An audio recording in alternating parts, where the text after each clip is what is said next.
I'm just gonna switch my hair.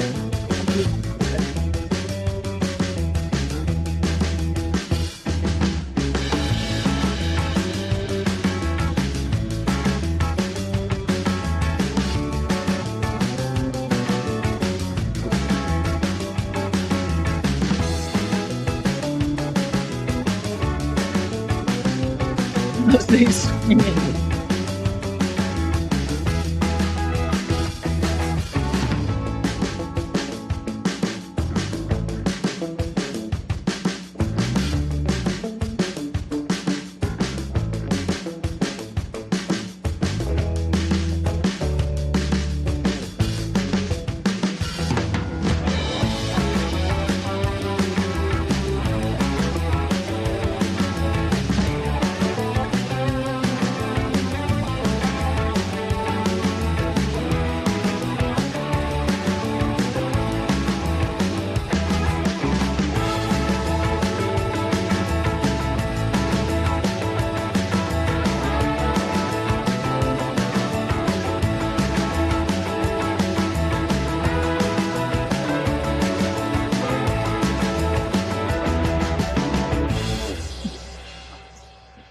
Wait, what?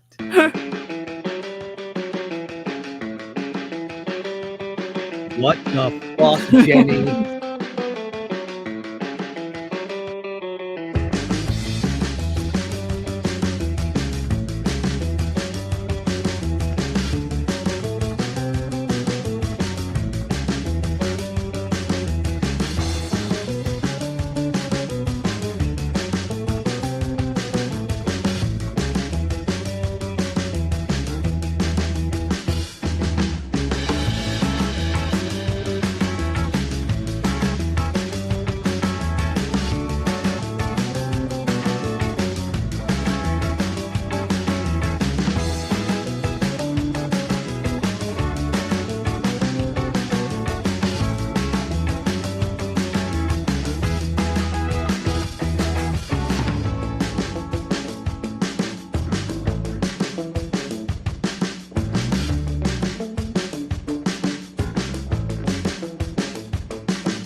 Happy birthday!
don't really look like that. It looks Right. like I'm- Holy, what was that motherfucker? I don't think I was prepared for that. Neither do I. You can see my nipples. You paid money for it. Hi, everyone.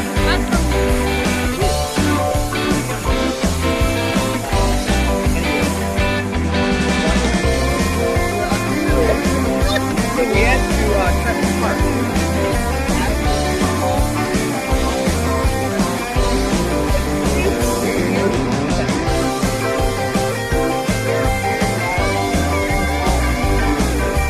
Anywho, tonight Tonight is movie night. is movie night. This is your first movie night. Prepare yourselves.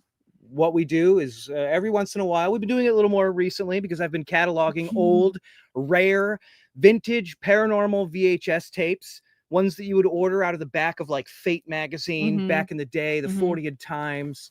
These are things that are basically, some of them you can find on the internet. This one I've not been able to find. This one I think is pretty rare. It's like a one of a kind. This may be the only copy that ever existed, to It's be honest with you. I true. feel like it could be. And it's all about the king. It is about the king. So tonight, buckle up. We'd normally recommend popcorn, Yeah, but maybe make a fried peanut butter and banana sandwich. I think that's actually sounds incredible. How many of those did he eat? He ate a A ton lot of of them. them. Whatever you do, don't watch this one on the toilet. Yep, that could be bad Could luck. be bad luck. Mm-mm. Tonight we're watching a long lost paranormal documentary about Elvis. About Elvis. There's so much to be said about Elvis. We don't need to go into his history. You know who he is. Mhm. What you might not know if you're not super into the paranormal is that Elvis is probably the most referenced music star, Mhm. when it comes to the paranormal. Some say that he faked his death and he's still out there. I love it. Elvis is actually so associated also with like conspiracy theory. Absolutely. Like I don't know how he did it, but he's embedded himself in some way, shape, or form in every single corner of the paranormal. Like yes. pretty much Yeah. every single one of those spaces is obsessed with Elvis and the idea of Elvis being involved. There's people who think that Bigfoot is hanging out with Elvis on Yes. UFOs, Mhm. especially if you read the Weekly World News. Mhm. I'll tell you this, I could highly recommend a documentary to you Oh by yeah. Gene Finley.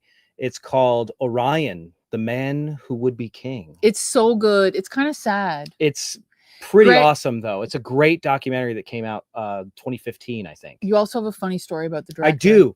So it's a Tell us. Listen, even if you're not super into Elvis, and I know that there's a lot of reasons not to be, this is a fascinating look at a conspiracy Mhm. about a guy who showed up in the 70s and sounded a lot like Elvis, but he always wore a mask. He did. And He sounds a lot like Elvis. it's really, if you closed your eyes, you would think you were listening to lost Elvis recordings. Yeah. And this guy went by the name Orion, Mhm. which kind of leans into that idea that maybe Elvis got on a UFO and Mhm. floated away. Mhm. It's a fantastic documentary. I would highly recommend it if you can find it. It's got great reviews. I was obsessed when I watched it. They did such a great job telling the story. And then and I actually followed the director, Gene, on Twitter back when Twitter was cool. Mhm. And then one day I saw a tweet and it was Gene and her husband watching Hellier. Her husband was into it. Gene was not. Gene was not. Gene She was not a fan. She was kind of mean. She was really mean. She was really mean. And I was heartbroken. Greg was really sad. Because I loved her work. And I responded and I said, you know what? Just the fact that you're watching something that I've made is a big deal to me. Thanks for giving it a chance. And she apologized. She did. And then that she was gave it a actually really chance. nice. Yeah. Yes. It was very cute. It was. Greg was real bummed out for like a day and a half. Yeah. Whatever. It is what it is. Not everybody's into the same thing. I don't mind. We're making very niche content around here. Mm-hmm. That shit doesn't really hurt my feelings very much anymore. Yeah. Because they're wrong. Yeah.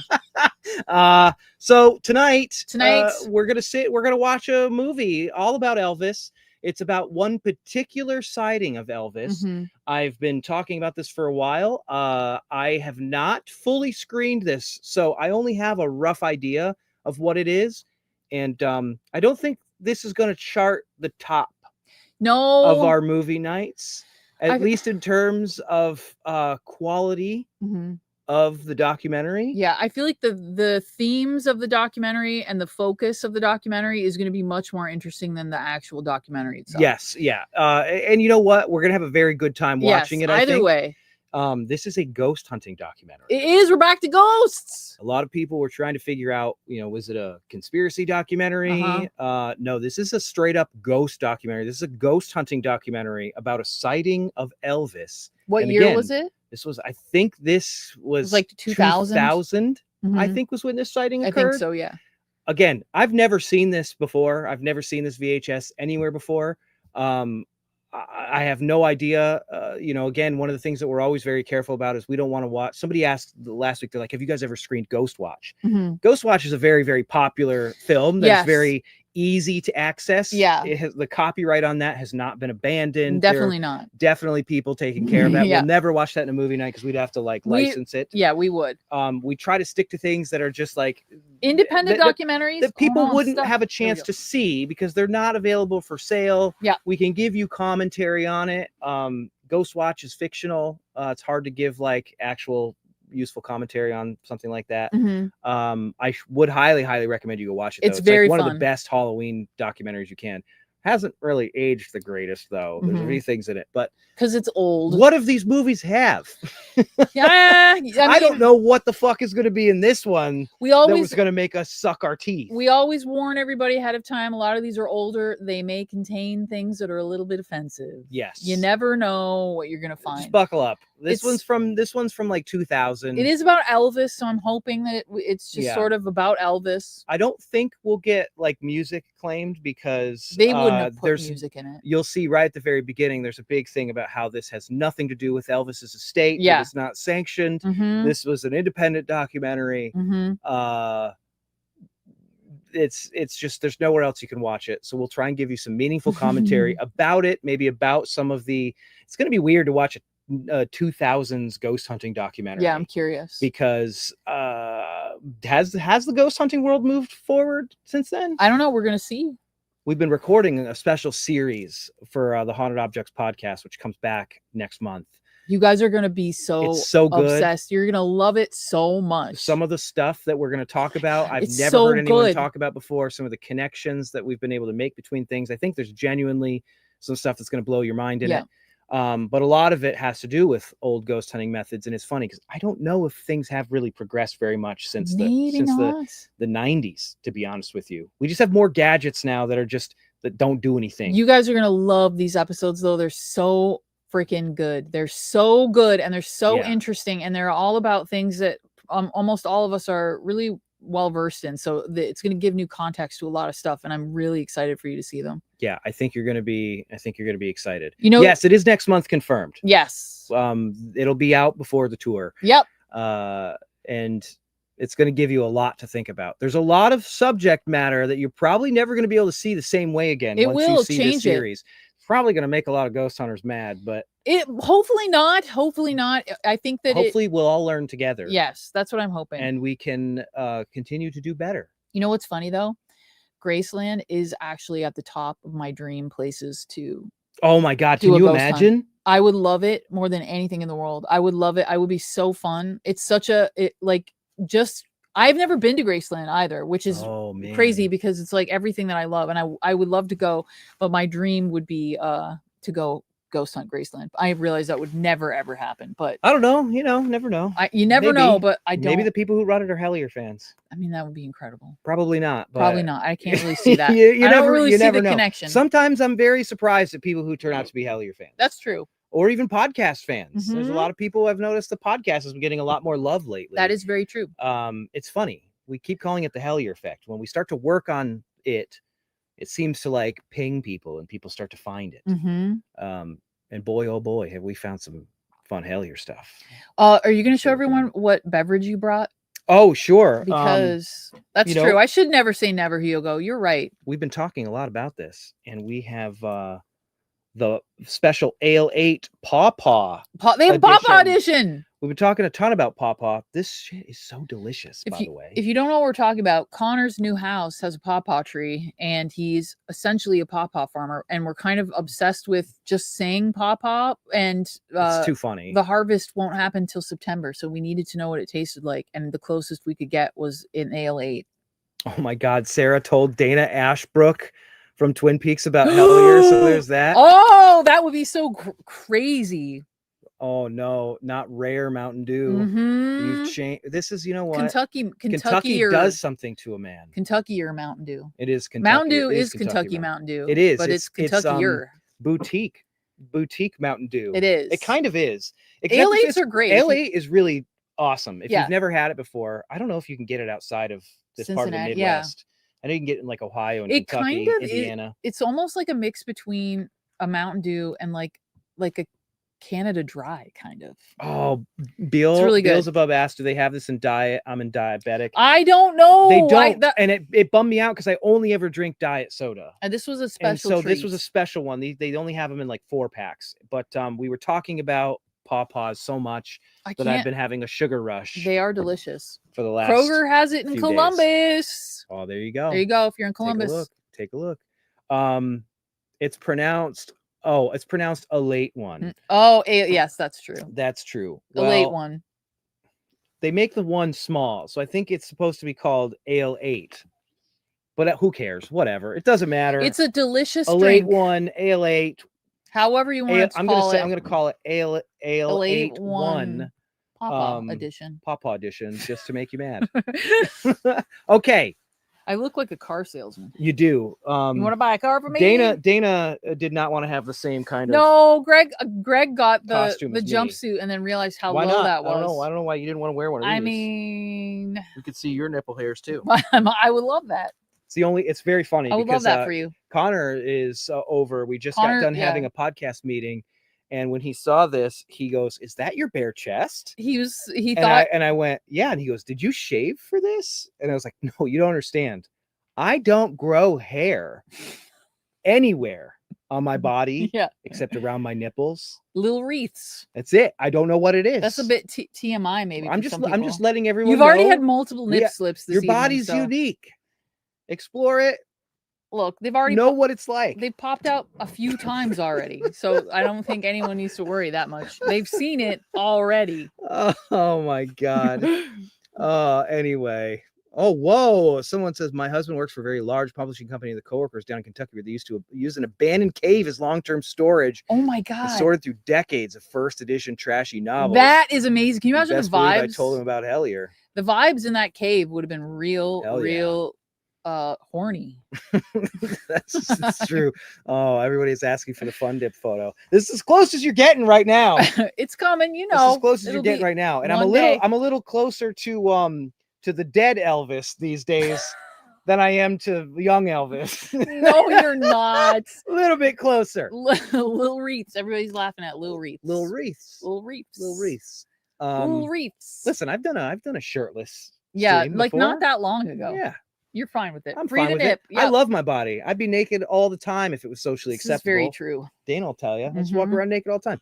Okay. So, here we go. Here we go. Also.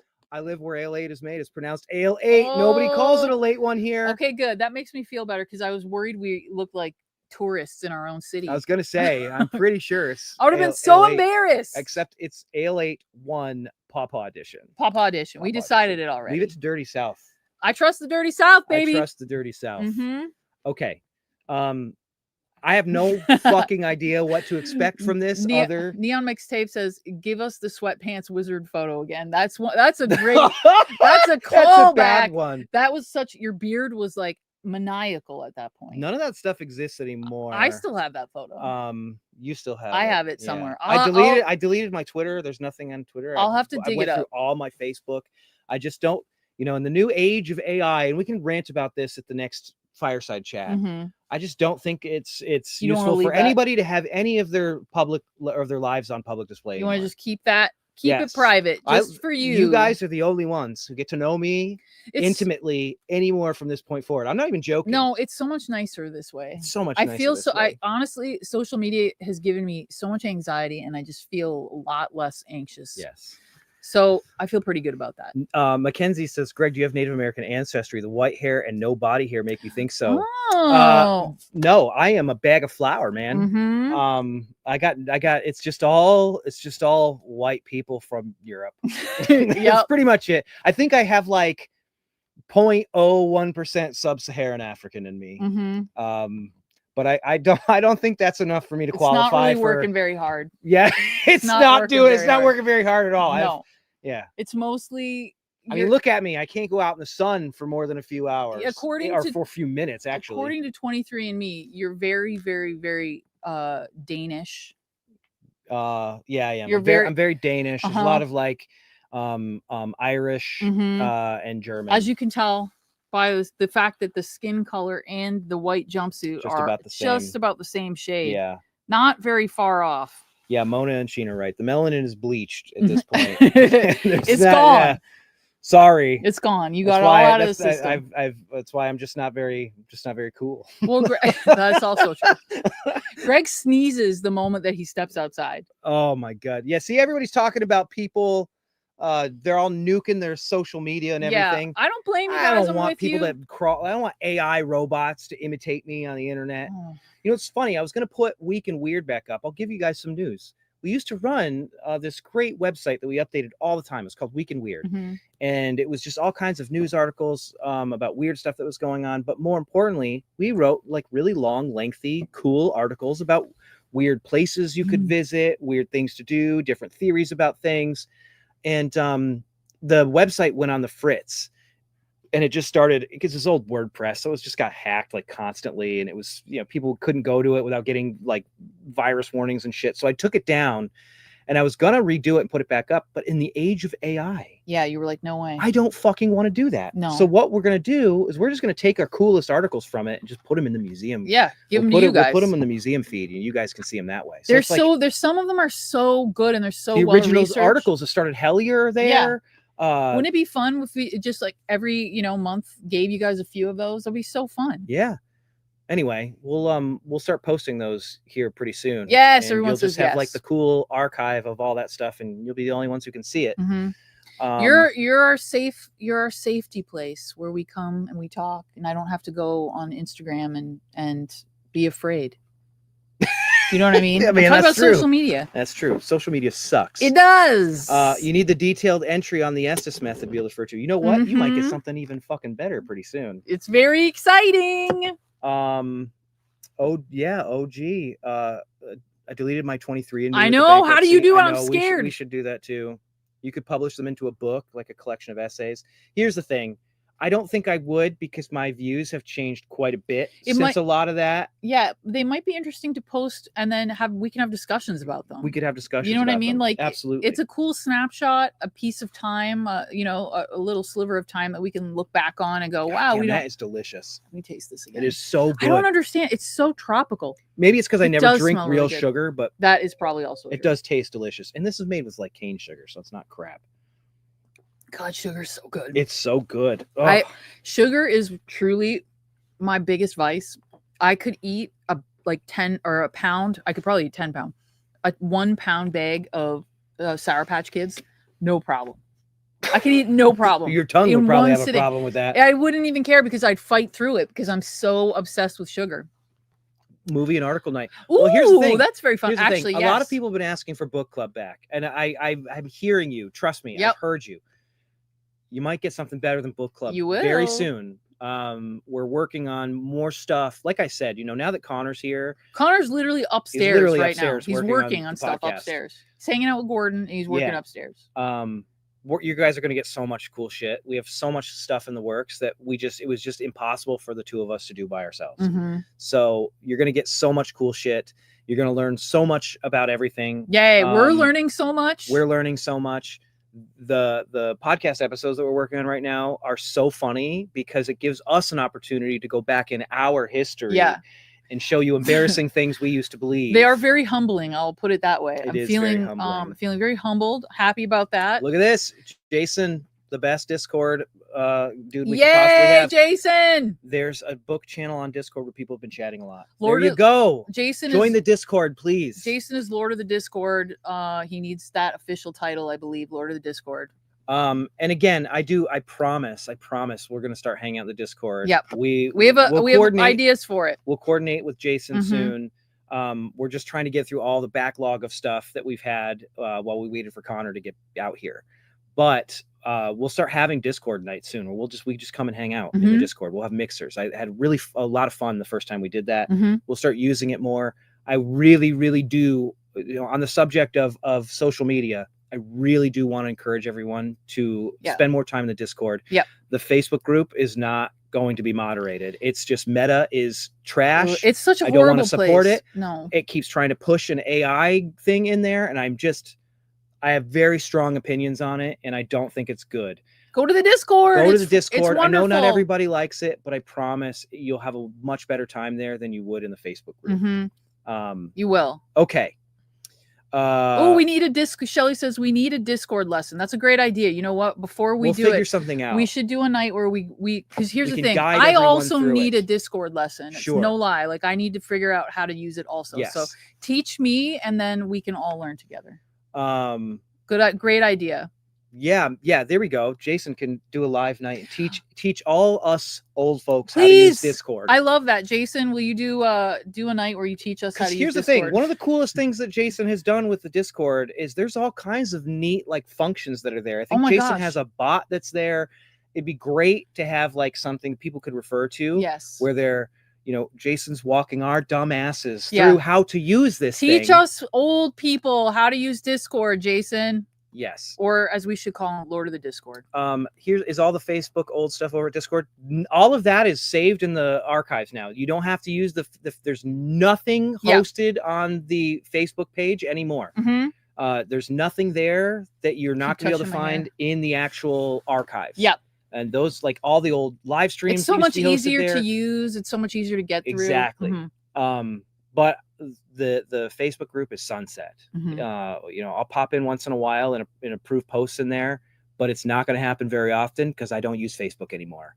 Nobody should use Facebook. We're good. We're making the move. We're making the move to Discord. We're doing it, and it's already so good. There we go. Yay! There's so many friendly people already. Okay. The bot doesn't work. I have to do a couple things to get it working again. All right. Well, see, I have to get in there anyway, and I just continuously am distracted.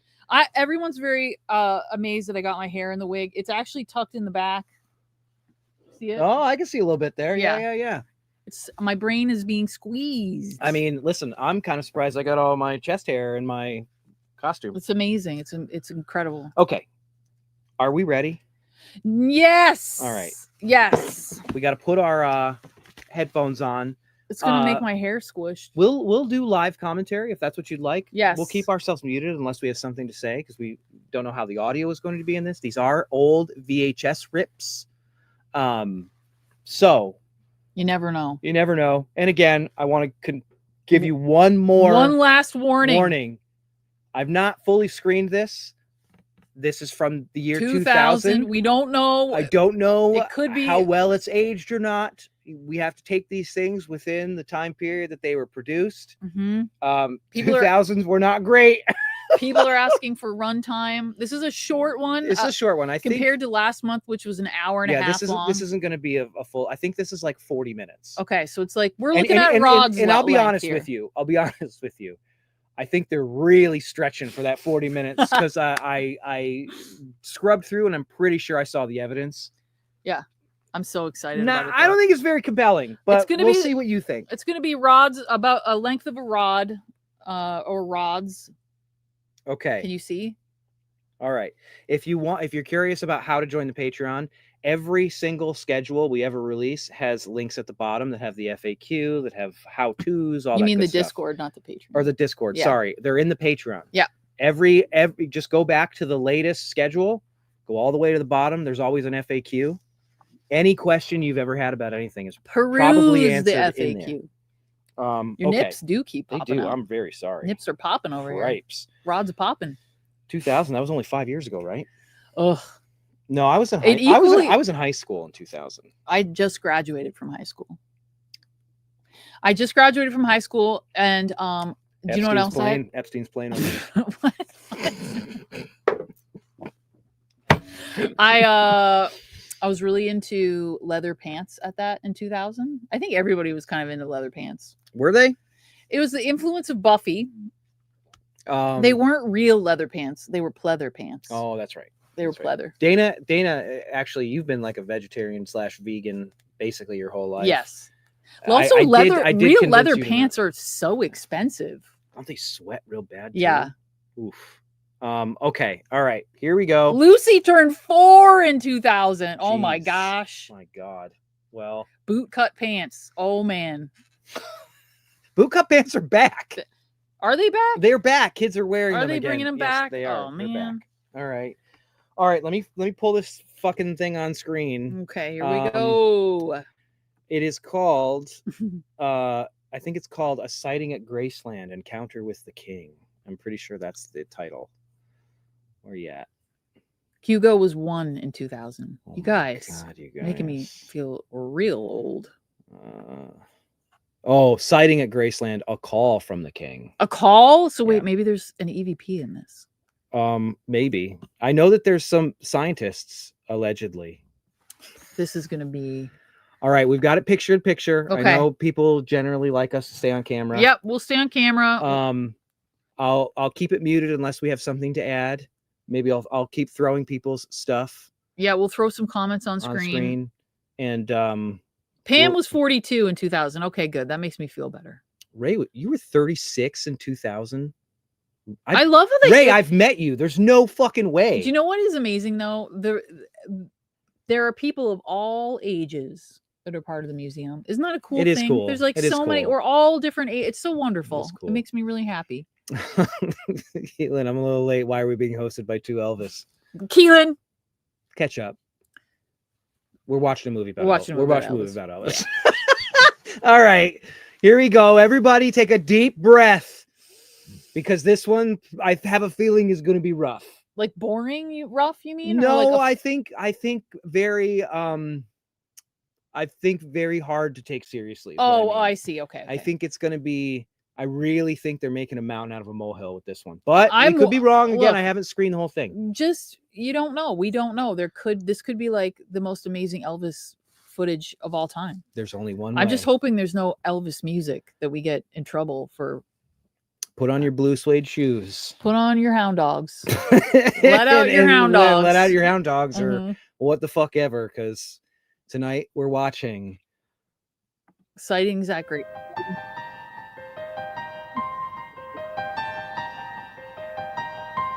Is that actually I think that Girly might Ghost actually Hunters be Girly music? Ghost Hunters music. It was the same time period. You guys use stock music, no, right? They actually had a person write the music. I met him. This came out in 2002. If this at the end of this movie, if this was done by a production or by a music place that had the word graffiti in it, because I remember the name of the we'll watch those credits at the end. It sounds just like the Girly Ghost Hunters music. It does sound just like the Girly Ghost Hunters music. And also not Elvis-y.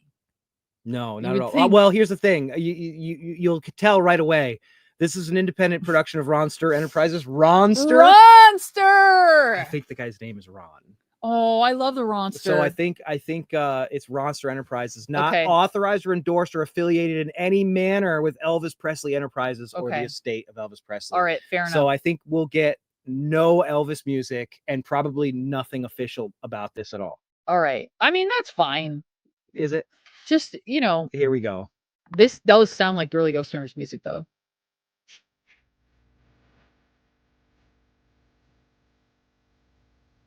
Oh. On December 20th, 2000, Rhode Island club of Jeanette Genovese and Ron Dillard traveled to Memphis, Tennessee for the first night of the Graceland. Moment of late, great Elvis Presley, the motivation of the trip is a mystery in itself. Neither Gene nor Ron had any previous desire to support Graceland. It was a strange and unexplainable urge that struck Ron just days earlier. It said it's fate to visit one of America's most popular destinations. I wasn't even a big fan of Elvis. I think that's the wrong. And so I came home and spoke to my girlfriend about it.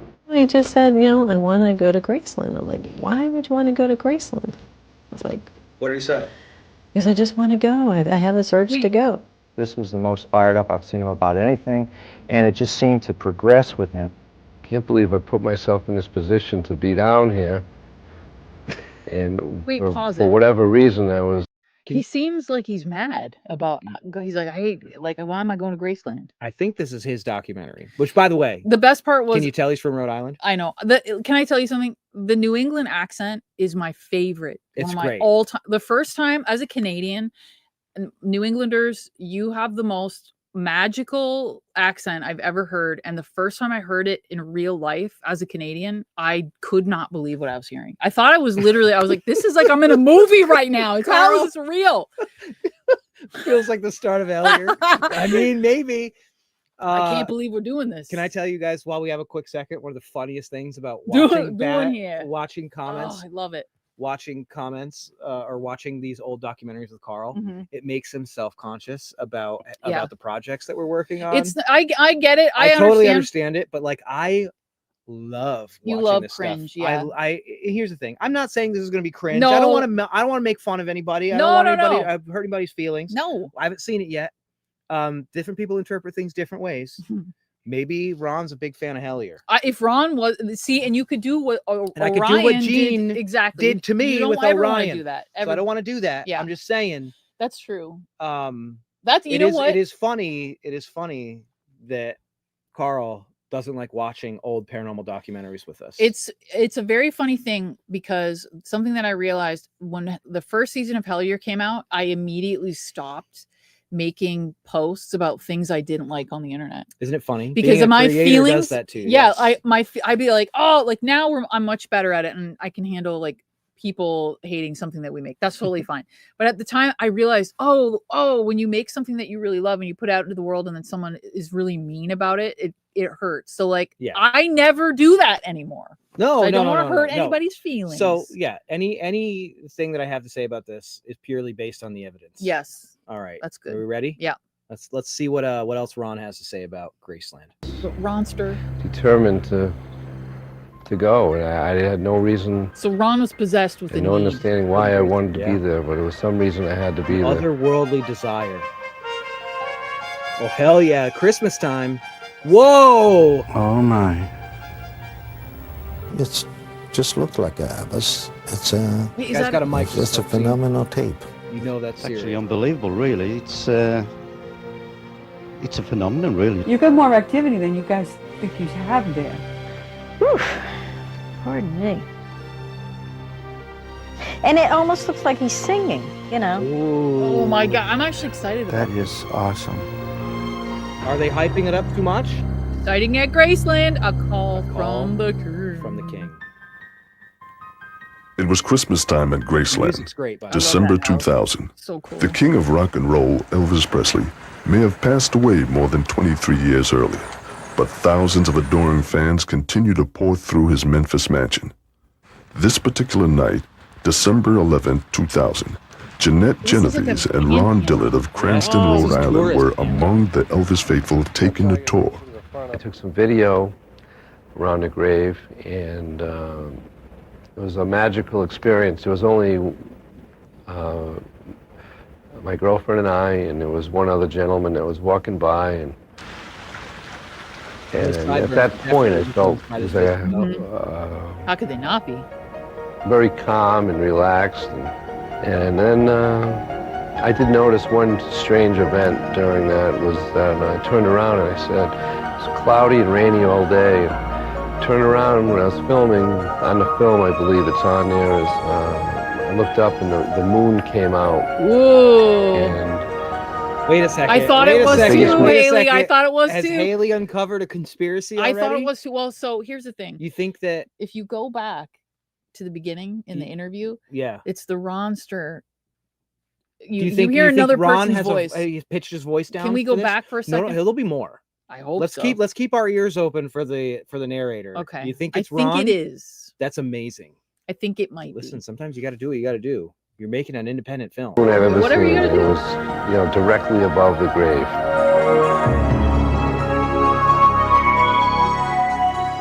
Ron and Jeanette spent the good part of the day and night at Graceland. When they left at approximately 8 p.m., little I did they don't know know. Unless what unless they he's captured on unless he's doing an videotape using their insensitive own home accent, I video don't think camera that's him. just minutes earlier would change their lives forever. Oh shit! Here it is. Typical Saturday night. There was nothing really any good. We turned in early. It was like 8 o'clock. I said, let's watch the Graceland video and see what we have on here. Christmas lights. Put the video on. We're watching it. It was a massive storm outside, and after about 2 or 3 minutes into the video,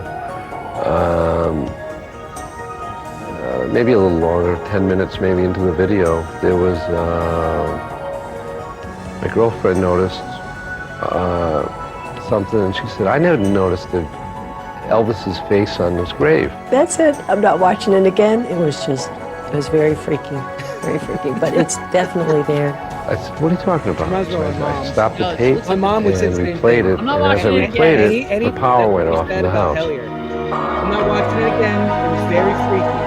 My mom I has replayed it after the power came back on, and then immediately afterwards I spotted it, the power went off again. Oh my At God! that point, my hair was standing up on my neck. Very eerie. What Ron recorded with Jeanette's home video camera Oh shit! Here we was go. this astonishing image on the very tomb where Elvis Presley is buried at Graceland. Every time we played it, it became more and more clear. It was so creepy, I didn't know what to do with it. I think it looks more One of like the first Frankenstein, things Ron did personally. with it We have was to to take show our his Elvis attorney glasses Paul down. Ferns, who was equally stunned. This is a copyright. Absolutely, positively astonishing. I'm not an Elvis fan. I never was an Elvis fan, but I can recognize Elvis. And what I saw was an image of Elvis Presley. at law. Nobody else, no doubt about it. Jim Dillard is a retired Air Force pilot and former anti-terrorism expert. Just like nothing I've ever seen before. At first, I thought it was a part of Graceland's. Pause it. All right. What are we looking at here? Talk me through this. I think it's this guy here. I think it's the where the little light is reflecting there, yes. which is clearly bouncing off of something on the grave. Mm-hmm. Making some kind of reflection. see, this is what I was worried about. You're worried everybody. we're gonna turn into haters right away. The whole documentary is about this piece of footage. Oh no! Which is why I said I think they might be making a mountain out of molehill here. This might be why this is such a hard thing to find. But this is a great demonstration of how far some people will go. Yes. To justify a belief in and something. Look, it's fun. We're having a good time. We're having a good time. Yeah. Not all the evidence is going to be Rod's quality evidence. Listen, there's a guy with a microscope. We don't know. Maybe he's going to zoom in. They're going to break it down for us and convince us that that is the spirit of Elvis. They're going to unpack it in that reflection. Frankly, I think it looks a little more like maybe somebody from a Norwegian black metal band. Like a little bit They look like they're wearing corpse paint. A little bit. Maybe it's Frankenstein. I don't know. Maybe. Be open to the possibility. Guys, we haven't even enhanced it yet. Everybody calm down. That's right. Let's just see where this goes. Computer we have enhance. We have like half an hour left. Oh God. Some kind of a hologram or something that they did on this. I then called Graceland to confirm that it's not anything to do with lights. They put hologram or something on the grave. And what did they say? They thought I was crazy. So Ron conducted an intensive research project to find out for himself what this amazing and unexplainable video image could be. It was a 4-month investigation that included a return trip to Memphis and interviews with a variety of experts in their respective fields. The conclusions from many were compelling, if not downright riveting.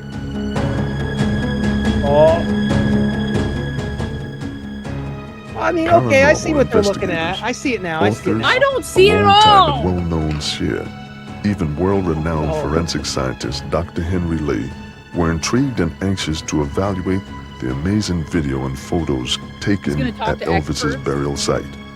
Dr. Lee is the director of the Connecticut State Police Forensic Science Laboratory. He is one of the most highly respected in his field After investigating more than 7,000 Oh my major God, they cases made for him law use a- enforcement authorities worldwide, Dr. Lee evaluated the photographs first. When I first saw, I always Carl, most shocked with I hope this you're kind taking of notes for phenomena. season Do three. look like a virus, and of course I'm a scientist. I have to look at a scientific explanation why that happened. Yeah. But it's a fascinating photo. That And poor then guy. with Ron looking on, in the same laboratory where Dr. Lee has studied the evidence from thousands of crimes, he examined the controversial video. Look at a video, for example, this frame. It's just looked like a bus. It's a phenomenal tape. It's interesting. At least we've never.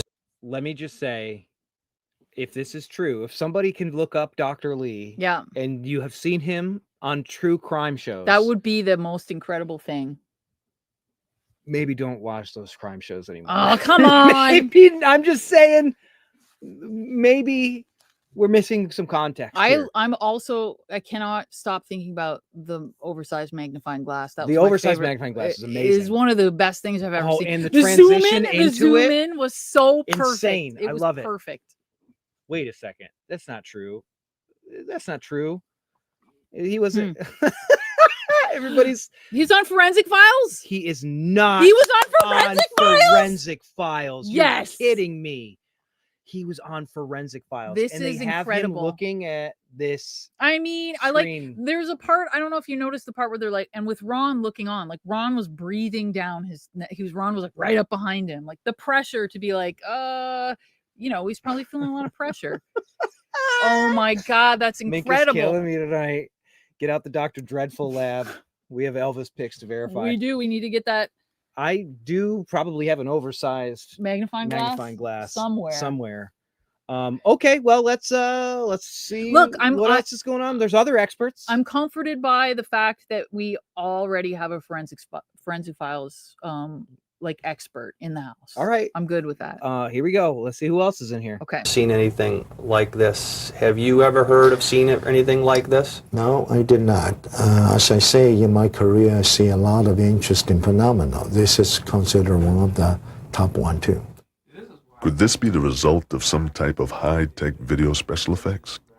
The independent producers of this video asked veteran film and video producer, editor John Soldani for his thoughts on the authenticity of this unbelievable image from the famous grave at Graceland.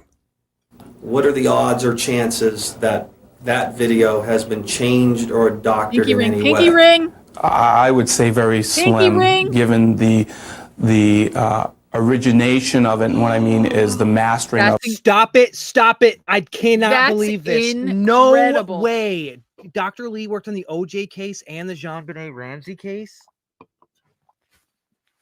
That can't be right. That has to be another Dr. Lee, right? I don't know. I have no context for this. I can't believe this. Oh God. All right. Oh, save it for the discussion at the end. Sheena has a theory already. Immediately looked up a lit photo of the grave marker. Oh, Sheena. All right. Oh my God, everybody's saying it's him. It's the same guy. They're saying it's him. It's actually the same guy. Like this wouldn't have been that far off from both that. botched cases. I believe it.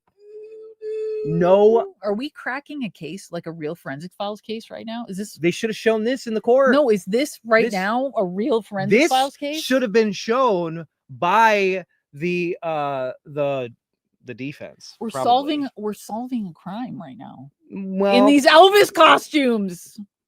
Listen, it's the spirit of play that makes this all happen. It is. Right? It's very true. Okay. Well, that's let's terrifying. Keep going. Everybody's saying I know for a fact Dr. Lee was definitely on Forensic Files.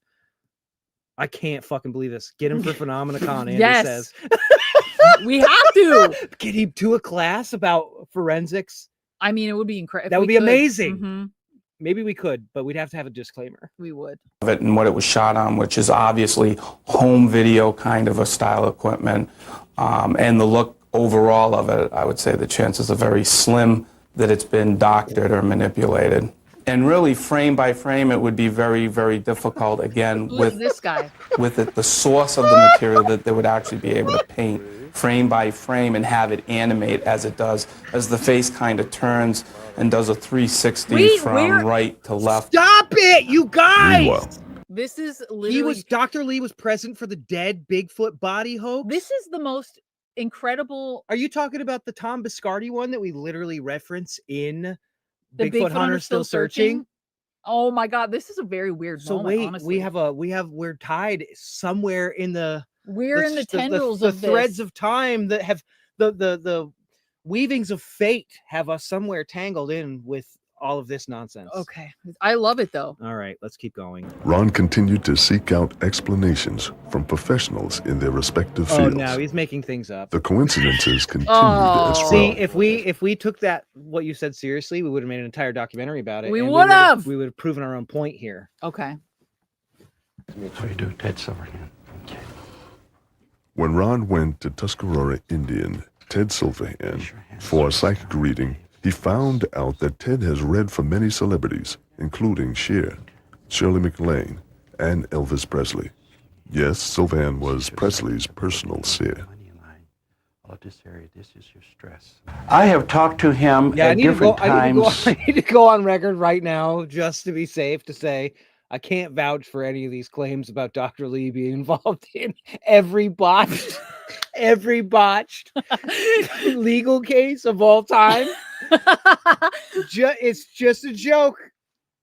Until maybe it's not. I don't know. You look it up for yourself. Listen, I just don't want to get anyone in trouble. We're in the midst right now, so we don't know what's real. We don't know what isn't real. We're watching this for the first time. There are revelations happening while we're watching it. But you know what I want to say about this? Ron, this is the thing though, and I'm going to give Ron credit right now. He spoke to many different kinds of people, took his evidence to, like, he didn't just go to scientists. You know what I mean? Like, this is great. Dr. Lee is the only person Chuck Norris is afraid of. Who is Dr. Lee? See, we're getting what is real and what isn't real anymore. We're getting the jokes that go with the time that this that is very was true. Released. And you know perfect. what? We've created Dr. Lee lore, which is very true. That's true. Dr. Lee tattoos. Anyone? Oh my God. It would be incredible. Going back maybe 6 or 7 times, but you see, he would send photographs, stacks of photographs of different people that he wanted to know about every other month. And it was just unique because he was the first star I had ever read for, and that I didn't know star, everybody had code names, and his name was General James Johnson. I think that's what his name was. And everything that went to General James Johnson went to Elvis and was only opened by him. I feel that General James Johnson is going to be like my new hotel check-in name. JJJ. General James. Oh, JJJ. General spelled with a J. With a J, yeah, clearly. That's how you spell it.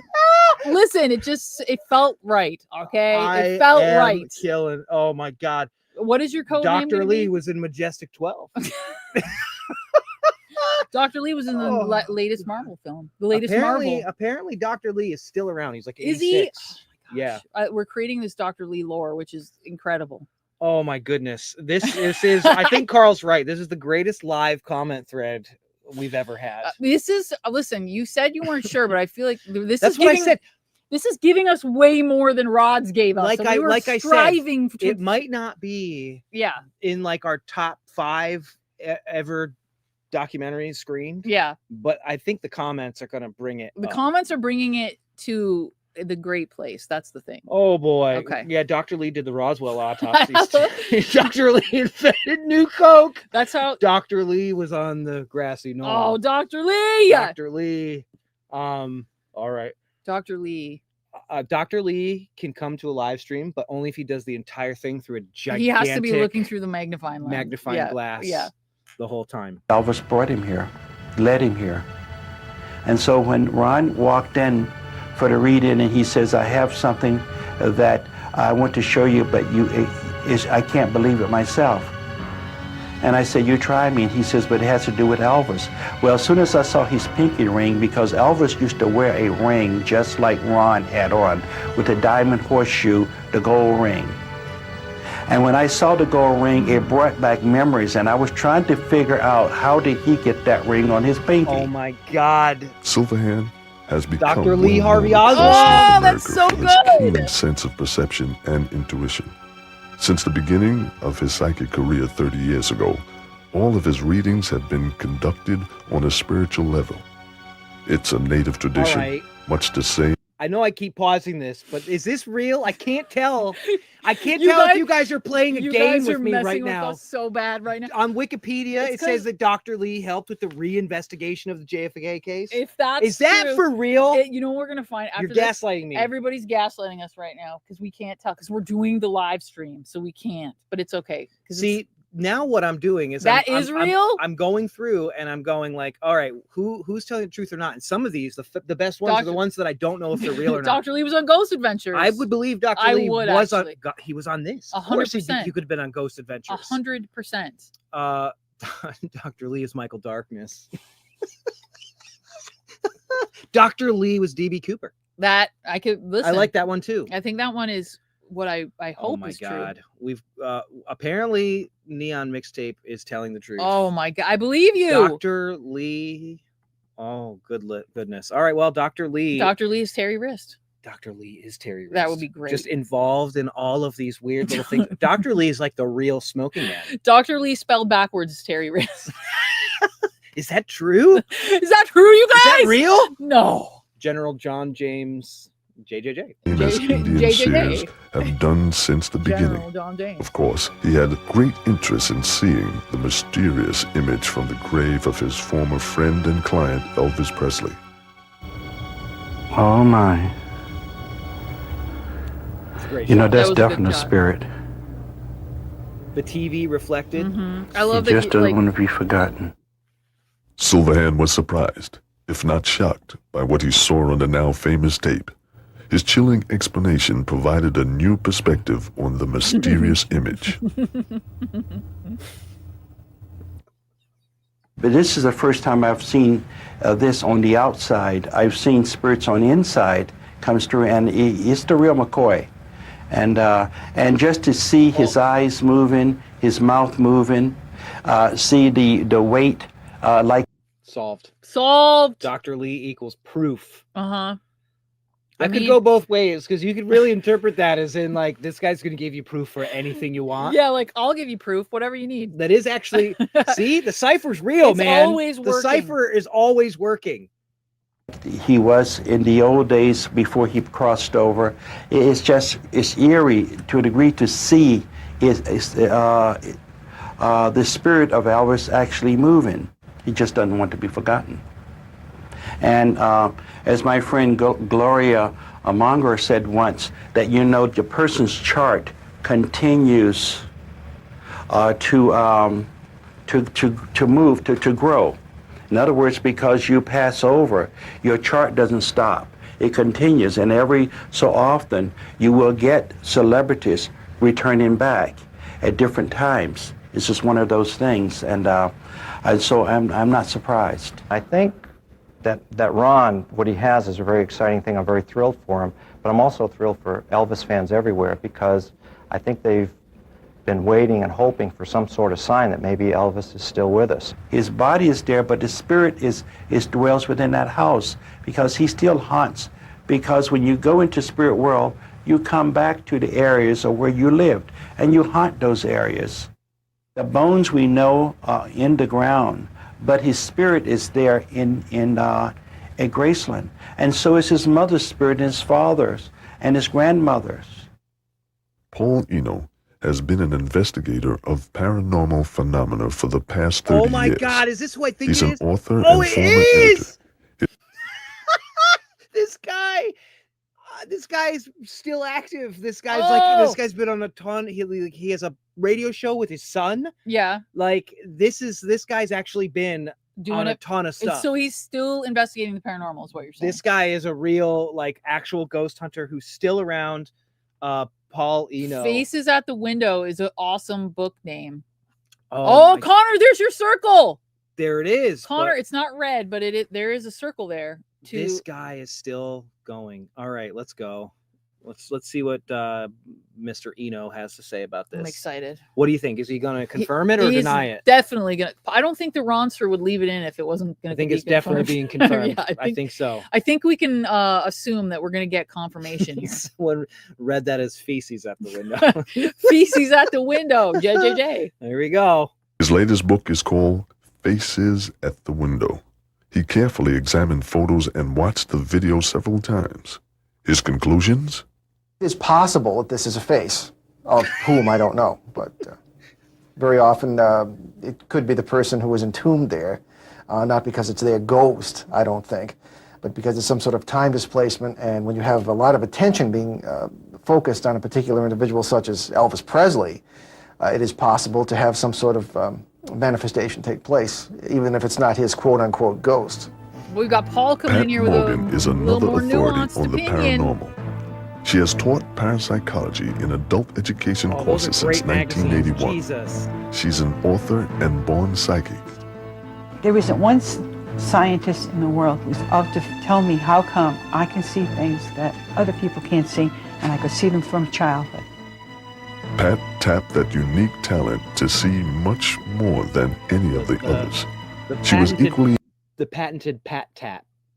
Lets you know. intrigued by the image after nearly an hour of evaluating photos and the video at different speeds.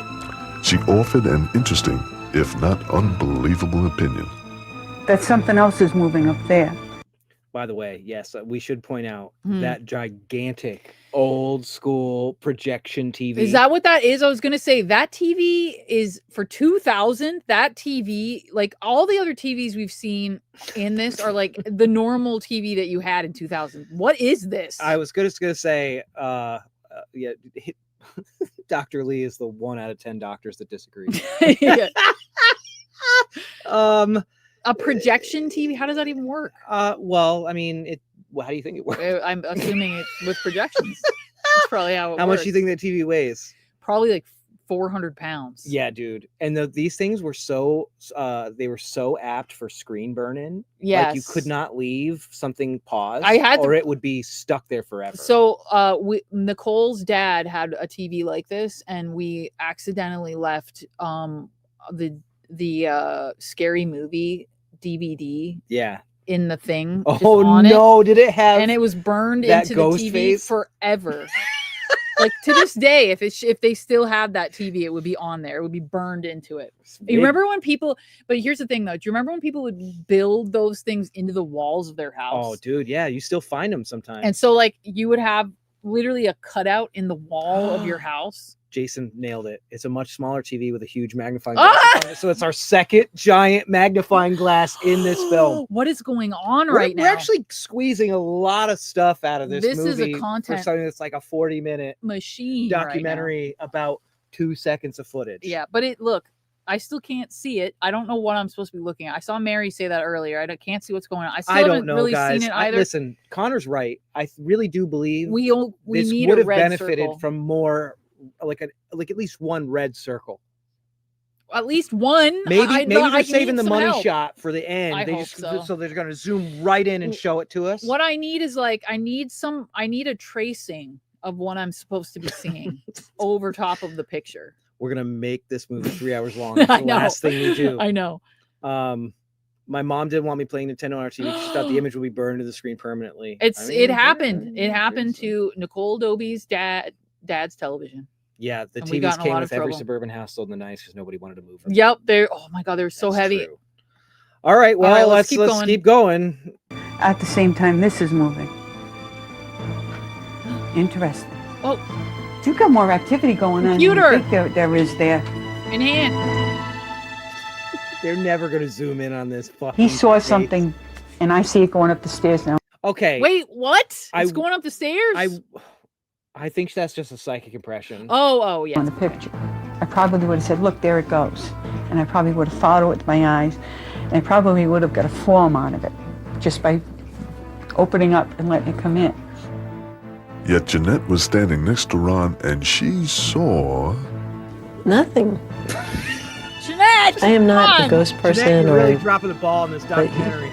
it is definitely there, and Read it's, the room, it's Jeanette. very like I keep saying, it's very freaky because, I mean, it could be, like anybody could say it's a reflection or something, but it could have been anybody's reflection. Why is it Elvis's on Elvis's grave? I mean, it's just very, very chilling and freaky. How can it be that no one else has seen this incredible image? Untold millions from around the world have walked by the Presley gravesite. Yet, as far as we know, a similar image on tape or film. Where?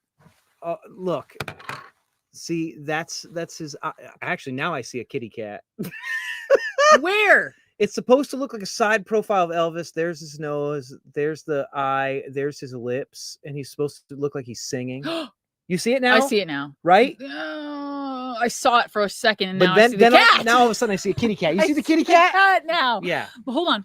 Unpause it and then pause it again. Well, see, now Minka has me sing Beethoven, the dog. Wait, pause it. Not the musician. Has Now never pause it been again. Now it's gone. No, I can kind of see it, but he looks like his head's cut in half, kind of like there's a line going across it. Guys, it's kind of a side profile. It's like this, guys. And he's going. Is his mouth open? Like he's singing. I really want to see it. I'm not even joking. Just for a second. Is it the whole thing? Yeah. Here, maybe listen, maybe all right, they're going to get to it. I hope so. Sorry for yelling into the first thing I thought of was someone out there must have something similar to this. They must. Yeah. Over the last 24, 25 years going through there. And in fact, at the time when Ron was there, they let you film at night around Christmas time at Graceland. You would think somewhere along the line someone would have something. Nobody has it. And I don't know why Ron got it. I don't know how he got it. He just happened to be at the right place at the right time. I was over there yesterday, but I didn't see that part of it. So you didn't see an image anything like this on his tombstone? No. I haven't got a clue, because he's sure weird.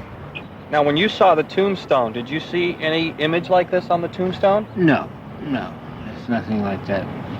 His face is definitely there, isn't it? Adoring fans, including neighbors of Graceland, were eager to see the photos. One of them is Phyllis Collis Presley, who lives in a house directly behind Graceland. Phyllis proclaims to be Presley's #1 fan. She has seen many mysterious pictures and videos. Someone with the last name Presley Did she change is just her a name? fan. Did she change her name? Or is she related to him? I feel like they would have led with that and not fan, right? They would have said Family member. Elvis's Phyllis, niece. family member. Right. It would say not biggest fan. It would say family member under her name. Did they show her name? She a trustworthy source? I mean, you think that's a trustworthy source? I think she's a trustworthy source. Over the years. I was prepared.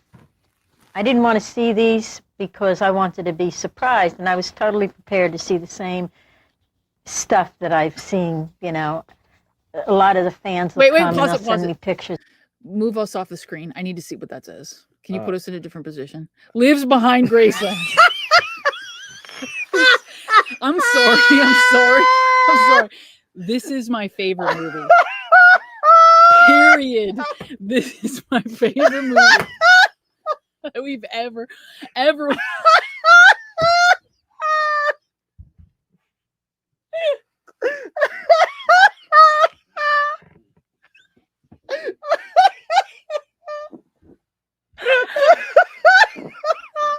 Forever.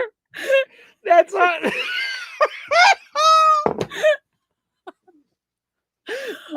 you can put us back on the screen if you want. Oh my God, that's so funny. That's one of the best descriptions. Lives behind Graceland. That's all it says. Oh, I feel bad for laughing. I know. No, I'm not laughing at that. I'm laughing that that's the such title. a funny title. They could have used anything else. They could have used Elvis's biggest fan. Elvis's biggest fan, neighbor, lives behind Graceland. That's not how you describe it. Oh my God. Phyllis deserves better than that. You deserve better, Phyllis. Phyllis does, especially if Phyllis is Elvis's biggest fan. It should say Elvis's biggest fan. And I would argue that if you bought the house behind Elvis's house, you are Elvis's biggest fan. Yeah, for sure. Right? I think they should examine this to see, because I think Elvis is standing right behind her. It does kind of look Get like Dr. Lee on the horn. Where's right Dr. now. Lee? So Elvis is here and there. And you could see something, but not as clear as this. This is definitely incredible. Betty Brooks went to school with Elvis in Tupelo, Mississippi in 1947. They talked often over the years, right up until his death. It doesn't necessarily mean to me that he's crying out or any such thing. To some people it might, but it doesn't to me. Elvis was a unique person within his own rights. And She is really struggling for I something know. to say I can here. also tell she's like not a fan of this because she's like, I don't know. She probably was like, this was kind of exploitive. I don't know Yeah, if I kind of, this was a person that I knew. That's a hard one. She's definitely she's struggling with it. I feel a little bad for this lady. God. So listen, I'm seeing a lot of comments about like, should we try and reach to Elvis some night? I have weird feelings about contacting like actual living people these days. Yeah. But the thing is, Elvis is absolutely like one of the biggest Elvis celebrities. is like an egregore. Elvis is definitely an egregore. The egregore of Elvis. It's bigger than Elvis themselves. And, and it's been a while. Like, you know, I remember there were ghost hunters for like the day that Robin Williams was gone. They were like getting him on ghost boxes and stuff. Like, that's not great. Not Robin Williams. But like Elvis, I feel like transcends Elvis is a deity, the human experience. So maybe I could get on board with trying to talk to Elvis, doing an Elvis seance. Yeah. Because that feels like doing a Houdini seance. Sure. So I don't know. Let's put a pin in that. That might be kind of fun, actually. I mean, it would be great to get more than one use out of these fucking costumes. Yeah. And he would probably even find this interesting. Aw, A spirit, Well, that was a nice thing to say. a ghost, or just a bizarre coincidence? Could it be a call from the king? No one will ever know for sure. You will always have doubters. There's no doubt there whatsoever. There's always going to be. So there will be those that will understand and really respect what they see, and there will be others that will try to poke holes. So for now, this sighting at Graceland will remain one of the greatest unsolved mysteries of our time. What? It's it? You can zoom in on it? Hold on, let's look at the music.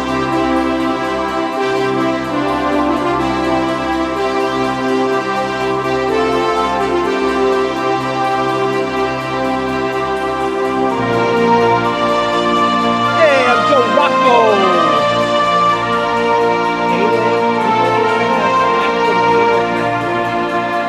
Do you think that that's that guy's real name? Maybe.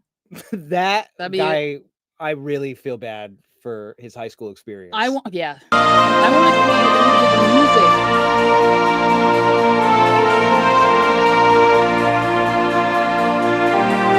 For additional VHS copies, there you go, everybody. There's your phone number. Oh. Ronster Video. We got a 1-800 number. Yeah, get your own copy of Sighting at Graceland. It's amazing. And you can zoom in as close as you can. Keep on playing. that I want to image. see where the music is from. Oh, they have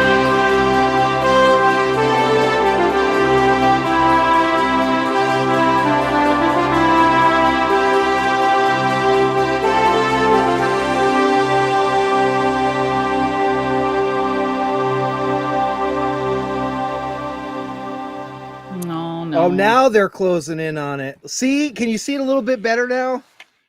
It looks like he got hit in the face with a frying pan. Is it from the front? It's kind of. He's kind of a side, like he's kind of looks like. I mean, I wish I could see this. My God, you guys. I can't tell. I can't see it. Oh my God. From this angle, it's so bad. I see. Oh, I see it now. You gotta see it. Oh, I do see it right? now. Where he looks like he's doing that Elvis kind of you like know what, eyes though? kind of closed. It looks like a cartoon. It does. Like a cartoon of Elvis, and like only a partial like part of the face. Oh my God! How is it? Look that at it's the literally light. Look at last- the light splotch there in the The dark. last Hold on. frame You know of what I can this? do? Yeah, it's I mean, some people do. It does kind of look like Donald Trump too. It does a little bit. Ugh. Maybe it was a prophetic warning. No, it was an omen. It was an omen. It was an omen. Can I tell you something? Literally, this is the first time throughout the entire documentary that I actually can see what they're sort of talking about. And they save it for literally. I after the couldn't see it credits. at all until literally right now, and now I can actually see it. Listen, so people are asking how much I spent on this. You don't understand. I wait until I can buy like a big lot of these types of things. Yeah, was it just in there? Like, yes. And it was, I've only ever seen one other one out there. It was like $40 or something. Was this a surprise find? Is that what they're you're all saying? surprise finds. That's an incredible I have find. so many, and the best ones are like they're handwritten stuff on the sides of them. Yeah. I have one that's like I'm trying to get it to play. I don't know if it'll play. It's like an gonna get old eaten. John Keel crop circle lecture. Like oh my live. God, that would be amazing. But it won't. I think the tape might be too degraded. So that's a problem. No. See, some people can. Oh God, Danielle. He investigated this for 4 months. Oh, brother. Oh no, you're kidding me. They were gonna make a sequel. Well, I mean, listen, this compared to some of the other ones that we've watched.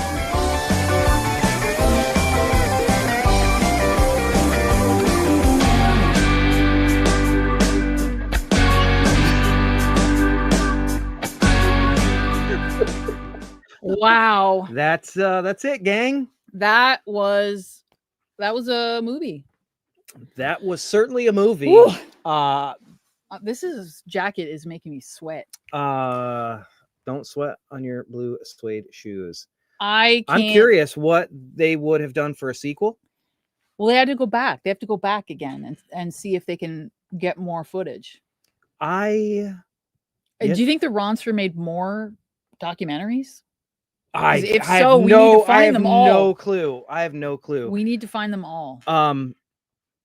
Oh God, somebody said that there's a whole documentary about Dr. Lee out there. Really? Maybe we should watch that. That's what we need to be watching. What was it called? Somebody I lost it already.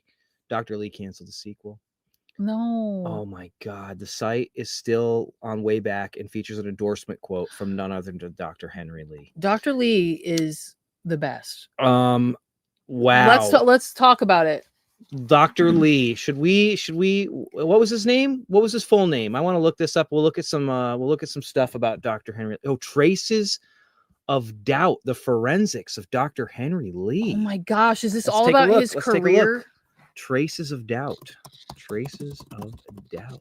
Oh my God, it's real. It is real. Whoa. Hold on, let me throw this on the screen. You can take a look at this. I also want to talk about the difficulty of making this because they had that one piece of evidence. So like, how do you stretch that out throughout the course of an entire 40-minute documentary without it getting old? Oh my God, I can't do it. I got to change my settings here. Anyway. How do you...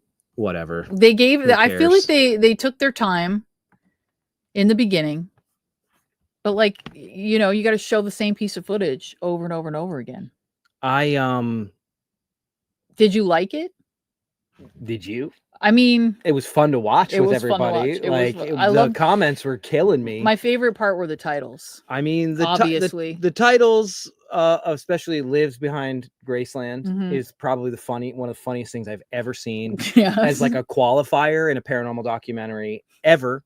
And I've seen a lot of them. Mona and Sheena are right.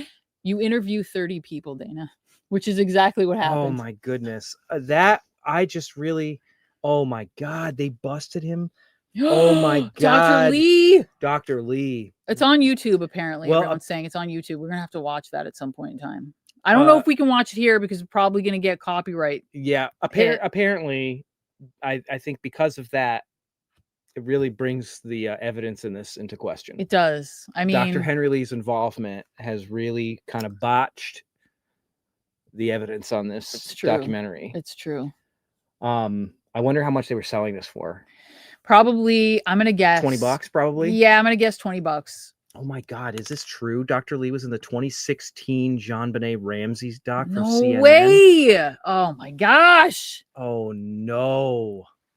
I'm genuinely genuinely very surprised by what a roller coaster this movie was. It was can we take these off? Yeah, you can take these off. We don't need these now. It was definitely more of a roller coaster than I would have thought it would be.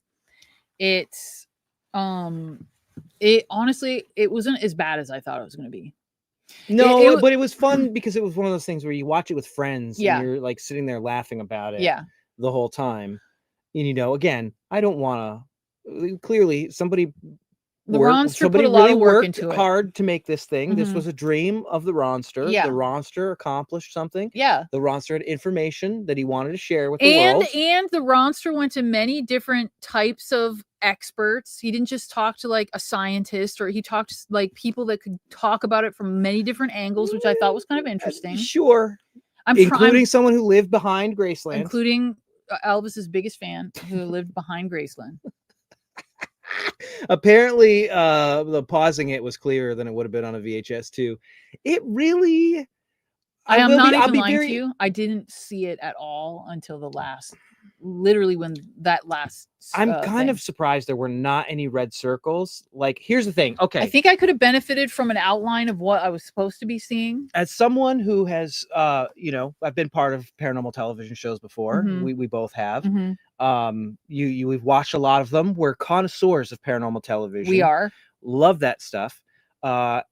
And we're always thinking like producers. We're trying to think about things like producers. So here's what I would do if I were to re-edit this. It's actually sometimes this is a very fun challenge exercise.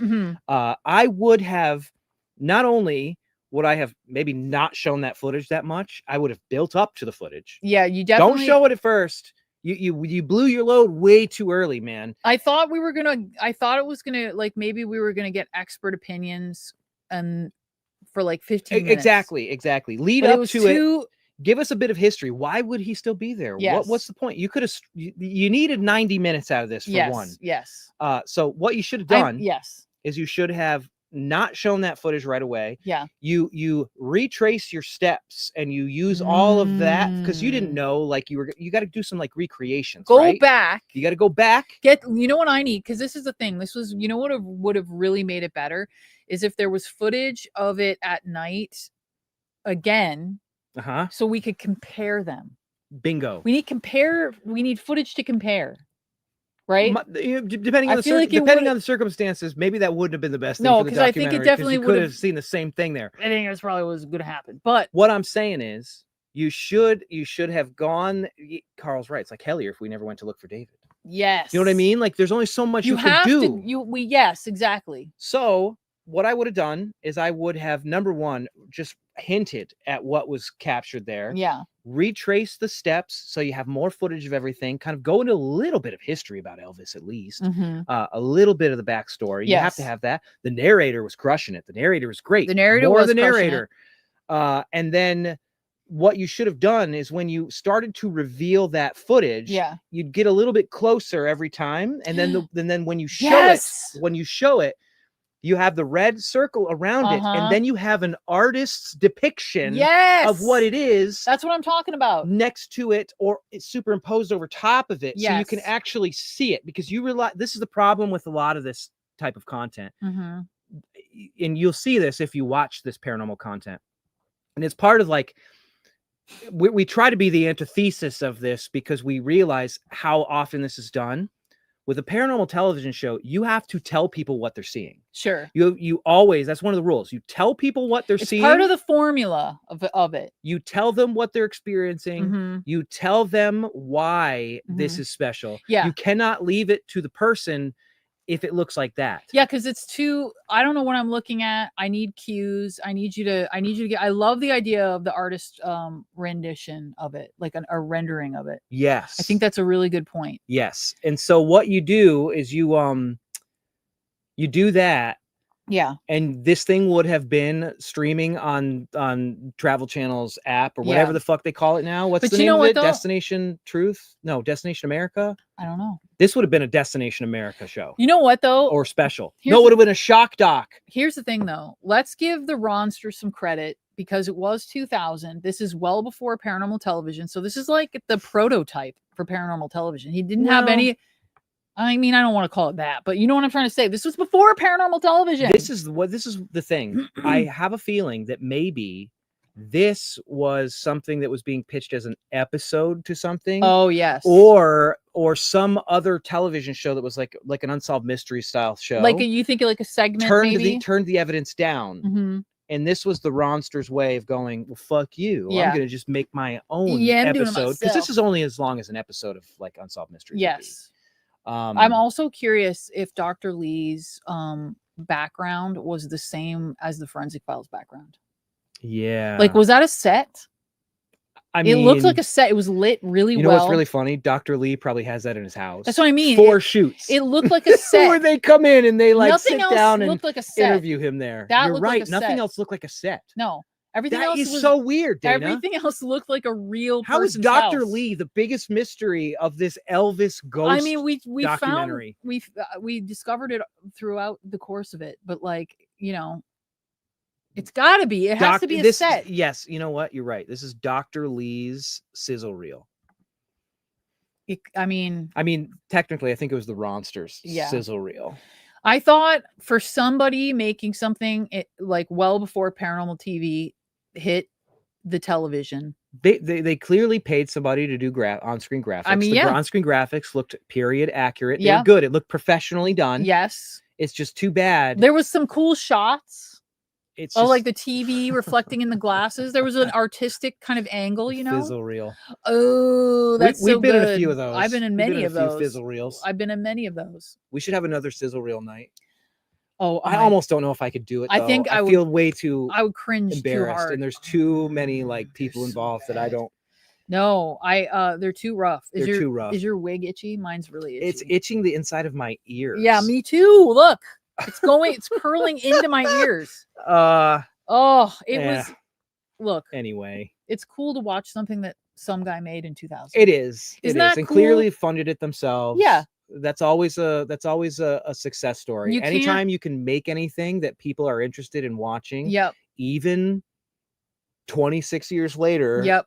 During a kind of joke movie night. Mm-hmm.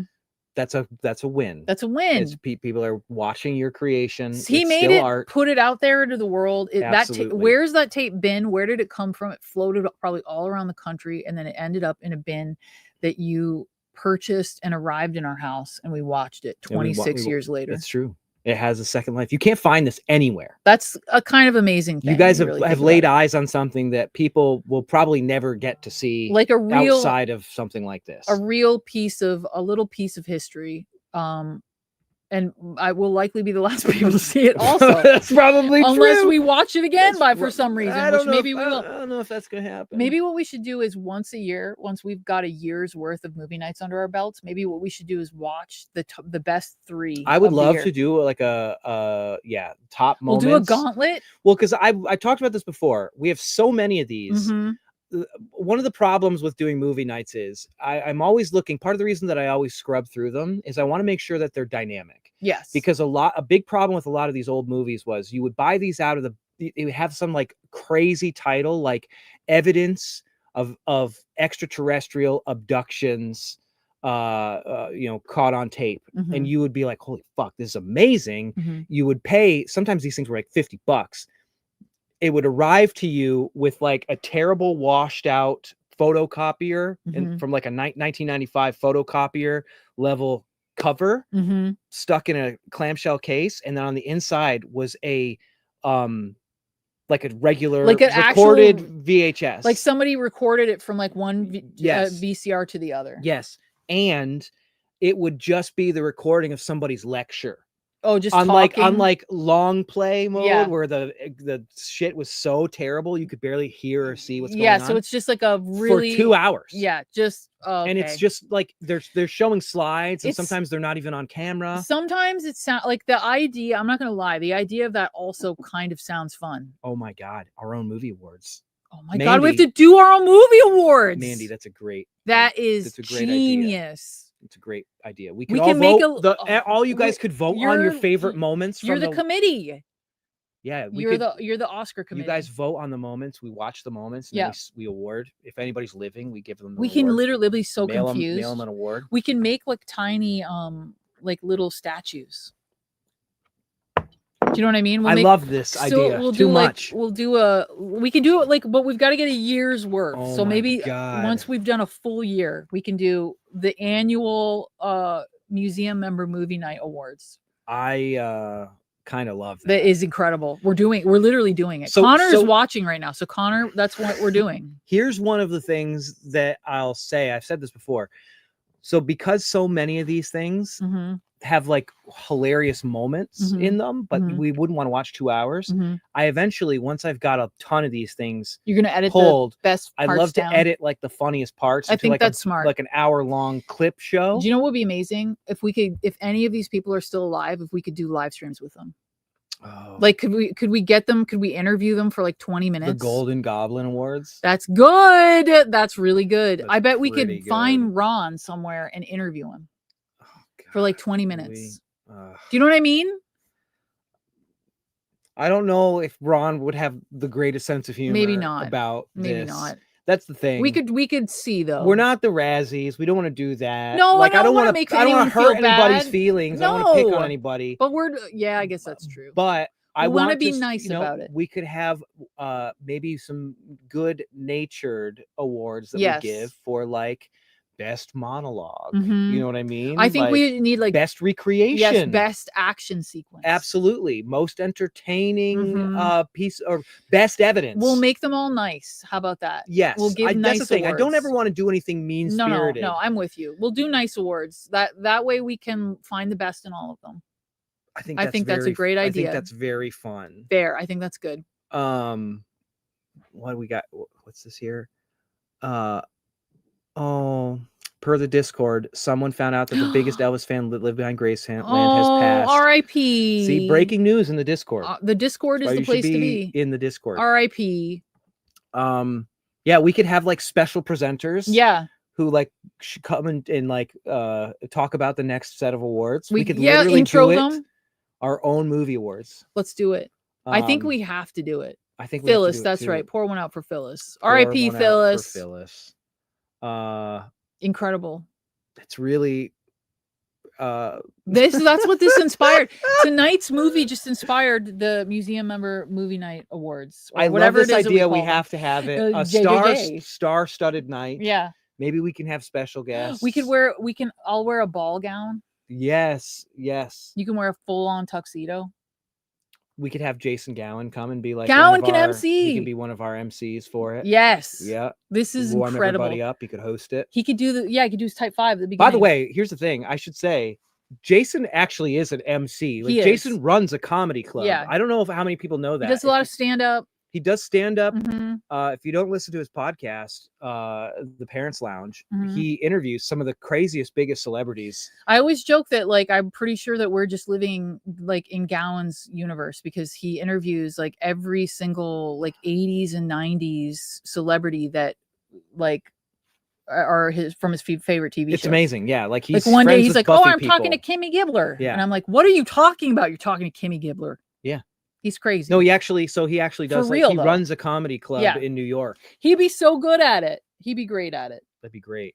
Oh my God. This All right. I wig think is this is very actually itchy. I think this is actually very Well, very look, fun idea. We should do this. Tonight's film helped inspire this. It's gonna happen. We're gonna do it. If you have not been able to make out the Elvis sighting, you're not alone. You didn't miss much. There are I so had many needed the people. last It one. does feel kind of like a magic eye. Yeah, it is. It's very confusing. I thought it was a full-on like side shot. I did not think that it was like kind of just off from the front. Now I see it. Well, there you go. That's Yep. the Elvis movie. That was great. That was great. This felt a bit like overkill. This was the closest you got to actually seeing an image of Elvis. Yep. His wigs are very itchy During that whole film. Yeah, and you only had 2 nip slips the whole That's true. time. You did it. That's normally extra. That's true. Yeah. All right. Well, there we go. Good movie night. Good One. Is there anything else we should go over? We're kind of hanging out. We can hang out for an extra half an hour. I kind of banked on this being at least a 2-hour stream. I can't really think of anything. What do you think? No, I'm just excited about the podcast coming back. Mhm. I'm pretty stoked about that. Had a prophetic dream the other night. You did? I told you about it.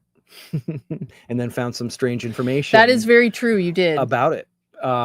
That's kind of fun. Can't wait till I can share that with you. It was a very weird dream that I immediately, I don't know if it was like a psychic kickback. Mm-hmm. And then it's in a book. Strange. I don't know. That's all I can really say about it. I'm like, you can't say anything I know else I about it. can't Why say do you anything keep about it. doing Dana's this? like looking at me like, you're going to tell people this already? I thought you were going to for No, a second. no, I was no, like, what are you no, talking no, about? no. Yeah, you're just teasing people. I with am it. very fucking excited to see Weapons. I can't wait. We haven't to see seen it yet. Weapons. We've been so I've been busy. actively avoiding spoilers. I know. I'm like crazy. It's easier when we're not really on social media. I anymore. don't want to see it I want to go in totally, like, obviously the trailers, but I don't want to know anything else about it. Red Letter Media already put their thing out. I haven't watched it because I don't want spoilers. Yeah. We'll get to it eventually. Hopefully, we've been busy. We've been busy trying to get the podcast episodes recorded. We'll see. They're so good though. They're so good. They're so good. They are so good. I don't fucking know what else to say. This I don't movie know. really fucking I can't stop blew thinking up about it. I know. But it was just kind of like left us hanging. I feel like there was a half an hour of that movie missing. Well, could you imagine another half an hour of that movie? Here's the thing, man. It would be such a fun idea to re-edit that and actually like turn it into something else. Put a new narrator in there. I really would have loved, even if it wasn't at night, I would have loved another pass through that area just so that like you could better see what's in the area. People want us to drop podcast hints. Okay. We're doing a 4-part series. Mm-hmm. That'll drop before the tour. After the tour, we'll get to work on full seasons again, Mhm. and then those will start to come out at a more regular pace. Mhm. Basically, for good. We are working on 2 other podcasts at the time. Those will both come out at some point next year. Both of them are very specific, and who knows, you might get more even. Mhm. It just depends on where we want to put all of our focus on. But Mhm. the Haunted Objects podcast will be much more regular. You'll be able to basically set a calendar to it and know when you're going to get a new season of the show. Mhm. And then the other ones will probably one of them will be a special series that'll run for numerous episodes. You'll understand that when you see it. It'll make perfect sense when we announce it.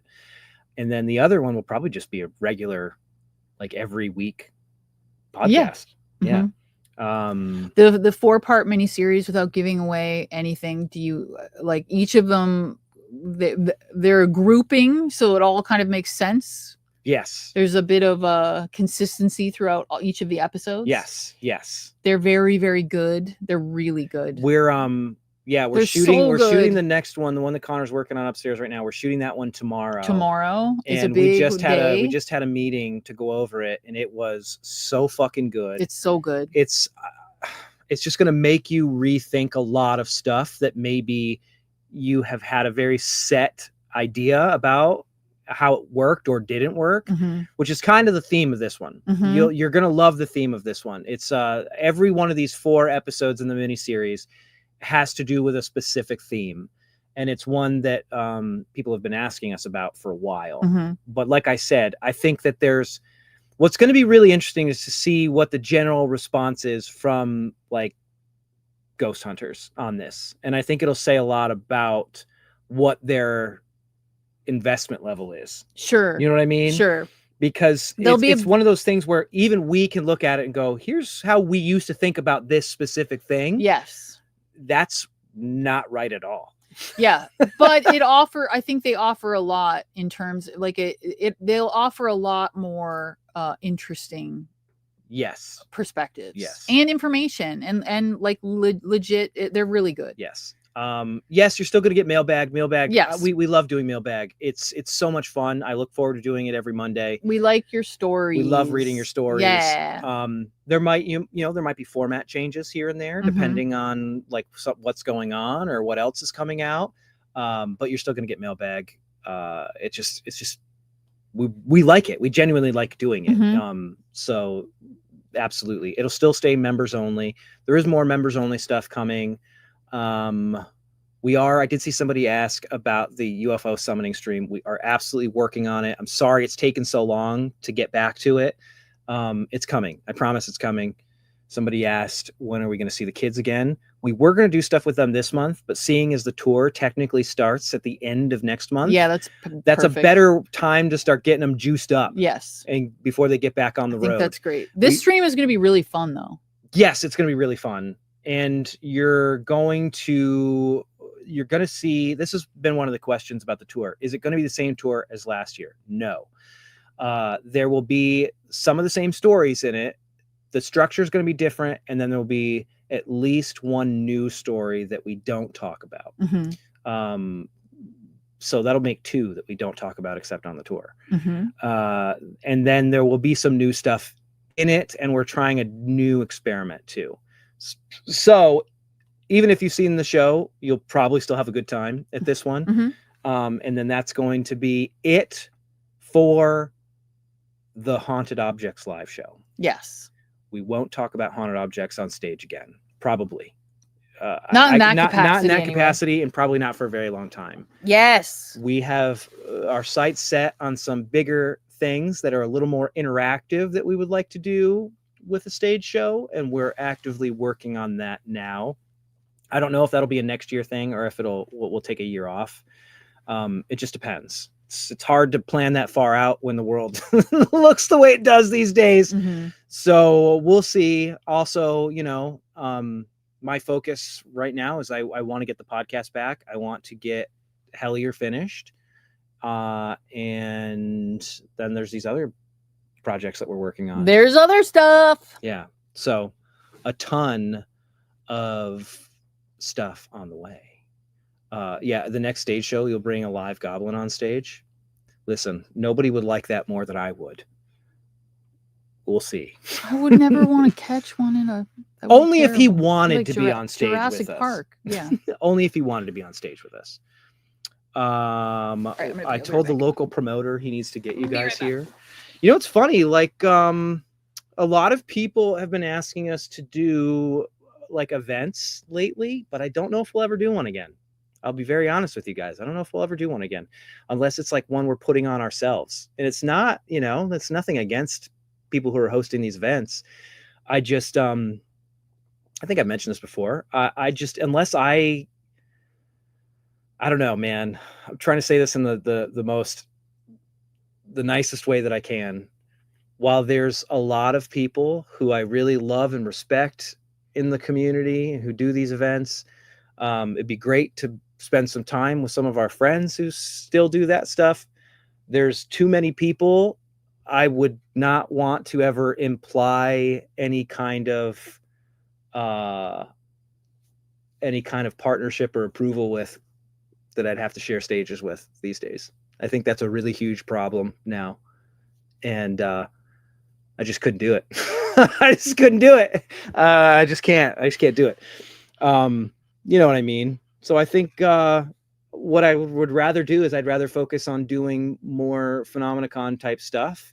I still love to do an in-person one at some point where we can highlight people that maybe need a bit of highlighting, whose work doesn't get as much attention as some people who have louder voices.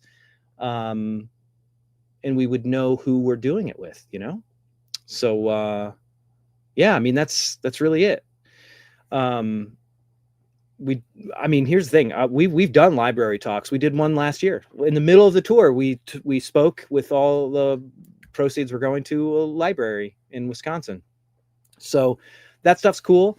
You know, I want to support libraries. I want to support that type of thing. But I was just saying that I think our days of doing like events are probably over. Just because while there's a lot of people we love who do them and it'd be fun to hang out with our friends, there's too many people these days that I just would never want to imply agreement with. Yeah. You know what I mean? Yeah. So it's very nice. My point is, it's very, very nice if you reach out to promoters and say that you'd love to see us at such and such event or whatever. But I just, I'd rather spend my time putting on stuff for you guys with people who we can invite in who need the attention. Yeah. People that we can promote who are doing cool stuff. Phenomenon type stuff. Yeah. So anyway, there's that. What else? What else? No more traveling museum. That's not what I mean by that. You will see that come back in a big and different way soonish. We've kind of rethought. It's very funny. I don't know. I don't really keep my ear to the ground in that world anymore, but so many traveling paranormal museums have popped up over the last few years that are clearly very low quality, I'll say. And I don't think they don't have the kind of mission. They don't have a mission statement. We've always had a mission statement. Mm-hmm. I think that now we have the opportunity to do something in a bigger way that really encourages that same mission statement in a way that makes more sense with the museum. Part of the problem with doing the museum now is so much of that stuff is not stuff that we would just feel comfortable leaving on a shelf. Yeah, or even traveling with, because some of it is so Exactly. rare. Some of it is, you know, like legitimately is, it would just be things that would be really scary to travel with, let alone, like you said, leave it on a shelf.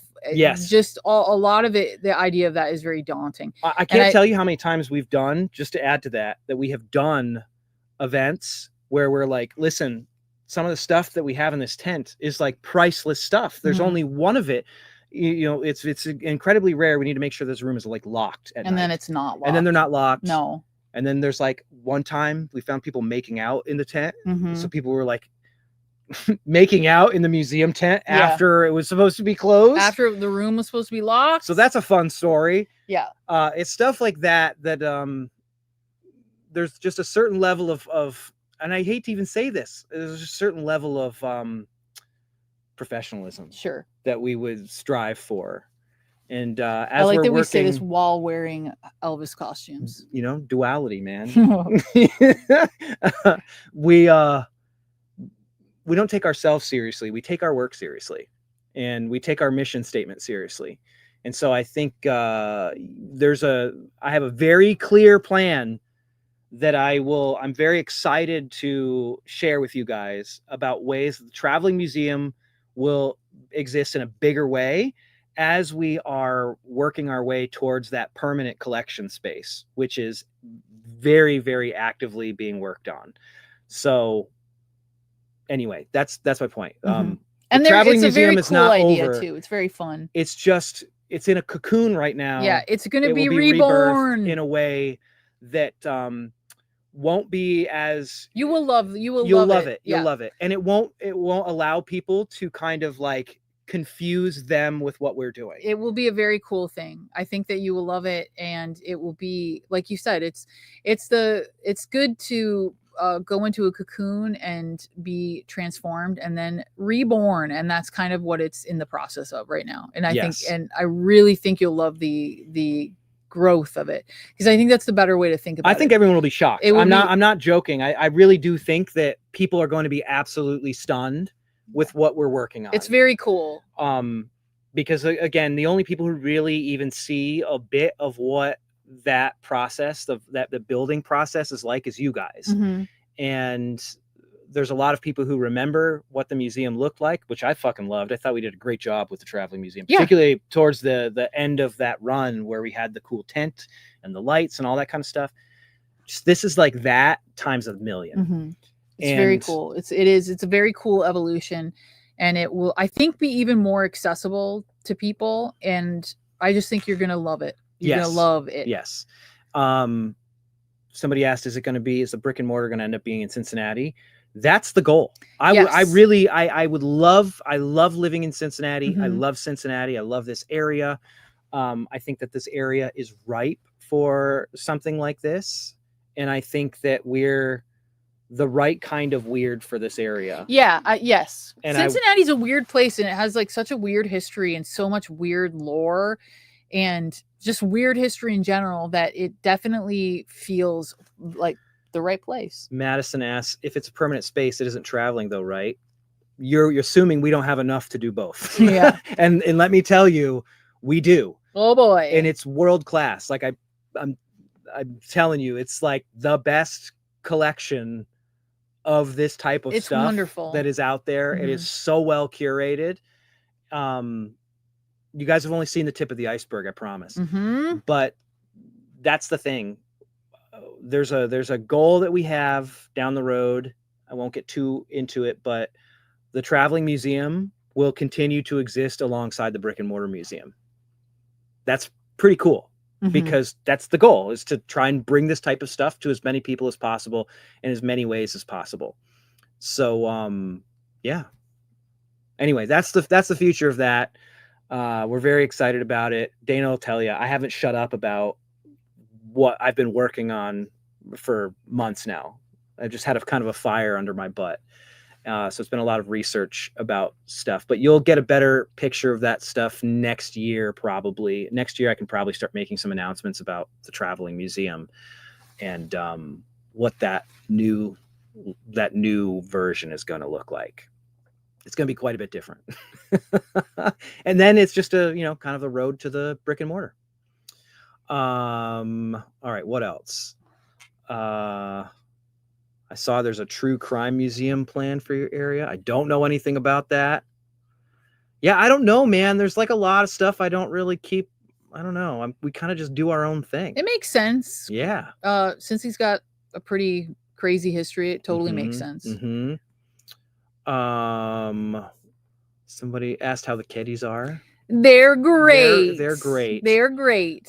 We had to take Gordy to MedVet the other day, which always sucks. Just just because he had to get an ultrasound. He's fine. He's old. Good. He's just had a tummy ache. Yeah, I mean, really expensive tummy ache. He's 15, so 15. he's in his senior years. He's doing senior stuff. But he's doing really good. Oh God, what else? Are we ever gonna get the tour of your house and artifacts? You're gonna explain how the dagger got under your palm. You won't get a tour of the house, but you can get a tour of the museum room at some point when it's finished. It's sort of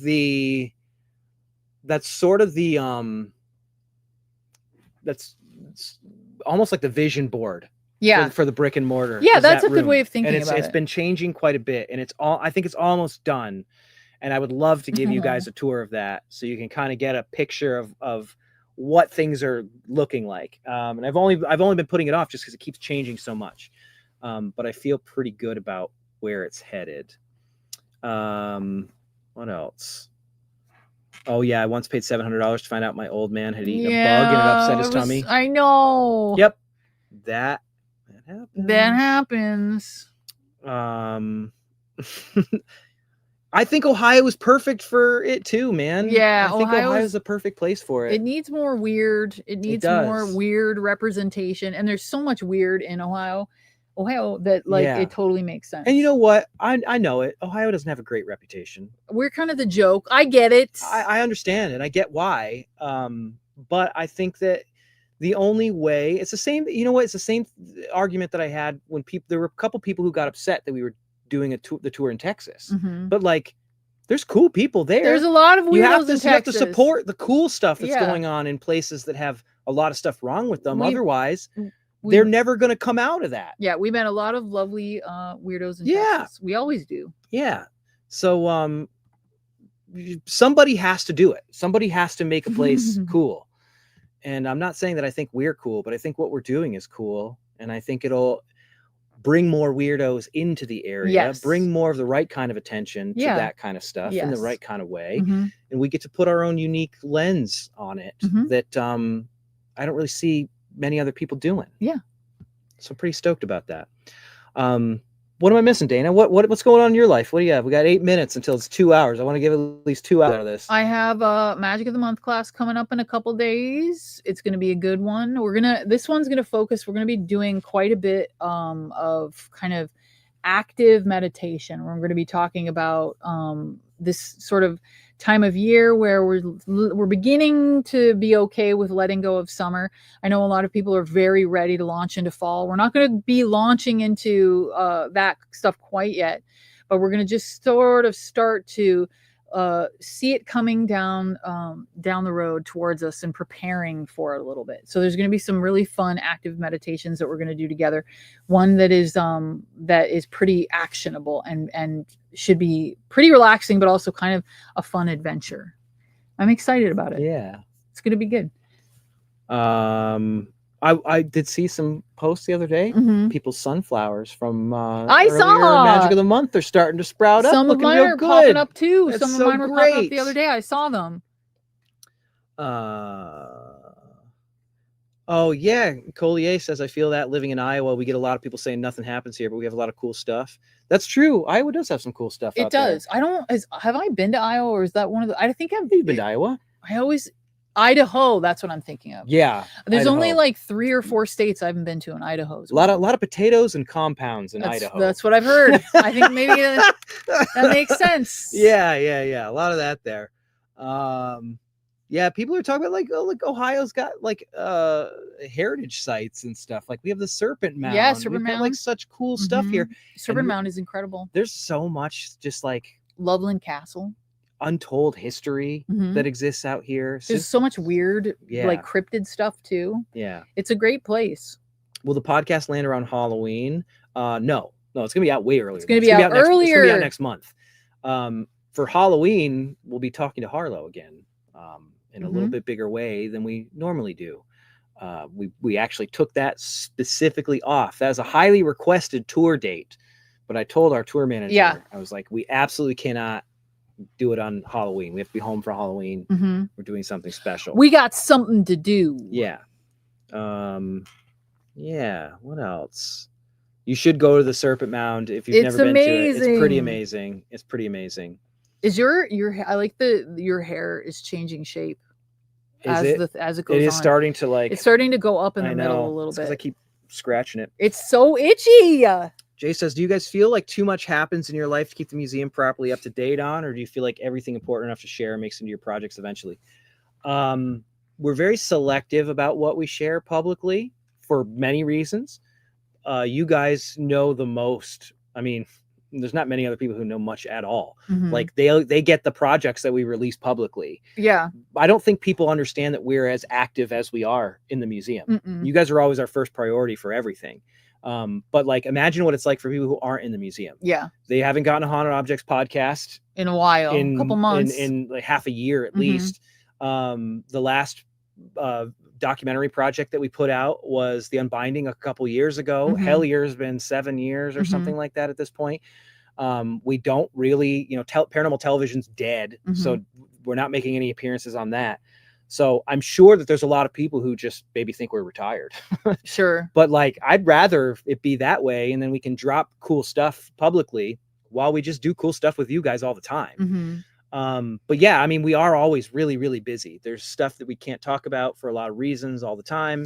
Usually it's just because we've got sort of a process. So anything that we can't or don't sort of actively talk about specifically with you guys is because it's going to be something that we give to you at some point. So we don't want to Yes. we don't want to spoil anything because we That's want it to be part of the fun. exciting. And Yeah. so it's basically like, you can imagine it's just sort of like, it's boring, but it's just in a linear way where if it's something that we haven't talked to you about yet, it's only because we're probably in the process of like early planning Yeah. for it. So we don't want to spoil it. The way we always look at it is we want you guys to see the big stuff when it comes out, Mhm.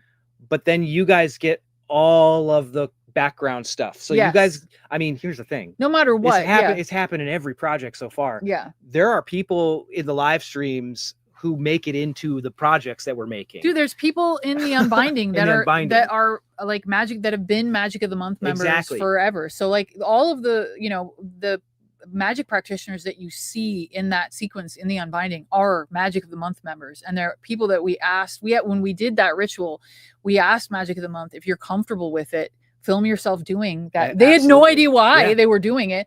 They didn't realize that it was going to be for the larger documentary, because they didn't know that was going to exist at the time.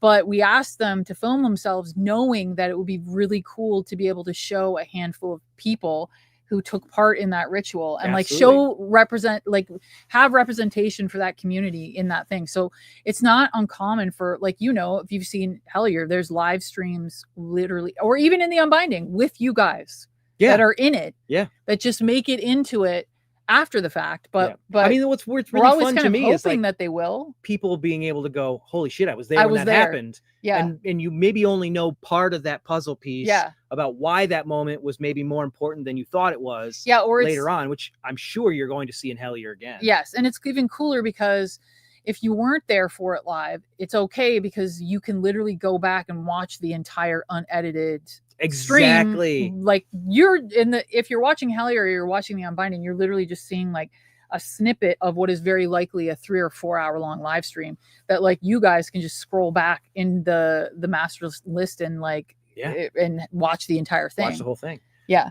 It's very fun. It's a funny thing to have so many years of live streams just there, because I think it really shows a lot of like natural growth, and I really enjoy that. It shows our own growth. That's what I mean. Shows the growth of the community. It It's shows such the a growth cool of thing. like our ideas about things. Because like I'll be very honest, I go back to some of the early ones. Oh my gosh, every they're once in a while, I'm like, and oh they're my very god, hard what? for me to watch. Like some of the ideas we had about things, or maybe some of the like very amateur ways that we went about things. But I think it's important, like in Hellier, when we talk about like showing our dead ends, I think it's important to have that growth just there, because it's I think real, absolutely. You guys understand it. It's just a real thing, and I think that's really cool. Yeah, I love that, the fact that people can do that.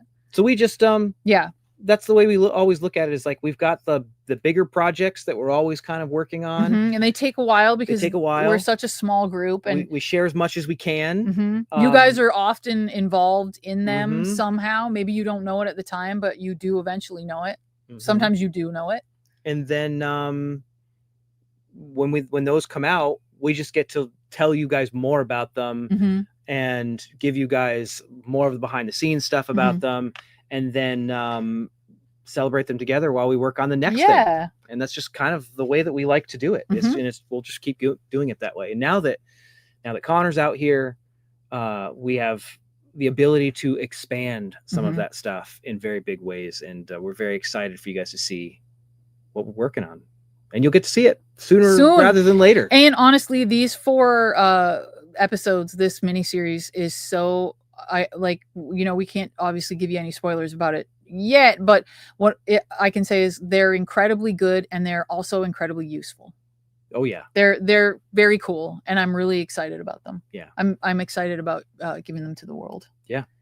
All right, well that's it.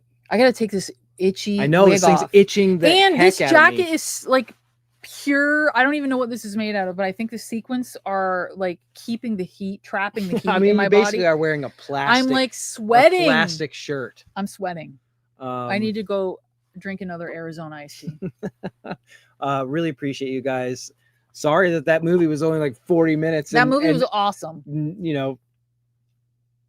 Wouldn't necessarily say it landed. I mean, it was very funny. It was very funny. Yes. But again, somebody put a lot of work into making something a reality. Yes. And that's always a really cool thing. Cursed outfits, exactly. We'll who knows? Now we have these outfits. Maybe maybe the ghost of Elvis will show up in a podcast episode or something at some point. Maybe. New game show. I mean, yeah, Connor can wear this. Maybe Stu Stishin needs to make a return. It's very sparkly. It is very sparkly. Sequins are so fun. All right, everybody. That's it. We'll see you again. I'll see you in a couple days. Magic of the Month. Magic of the Month classes in a couple days. Yep. A new episode of the Mailbag podcast. And live stream. investigation. Oh yeah, we got a fun. It's a good one. We got a fun one. It's going to be very fun. It'll help us recalibrate. We need something. to recalibrate we something. need to recalibrate. It's going to be a good time. All right, everybody. Sweet dreams about the king, I guess. Or no, or not, I'm like, or not. Yeah, I was whatever. Have good dreams. Have wonderful dreams. All right, everybody, watch out for Dr. Lee. Bye. Bye.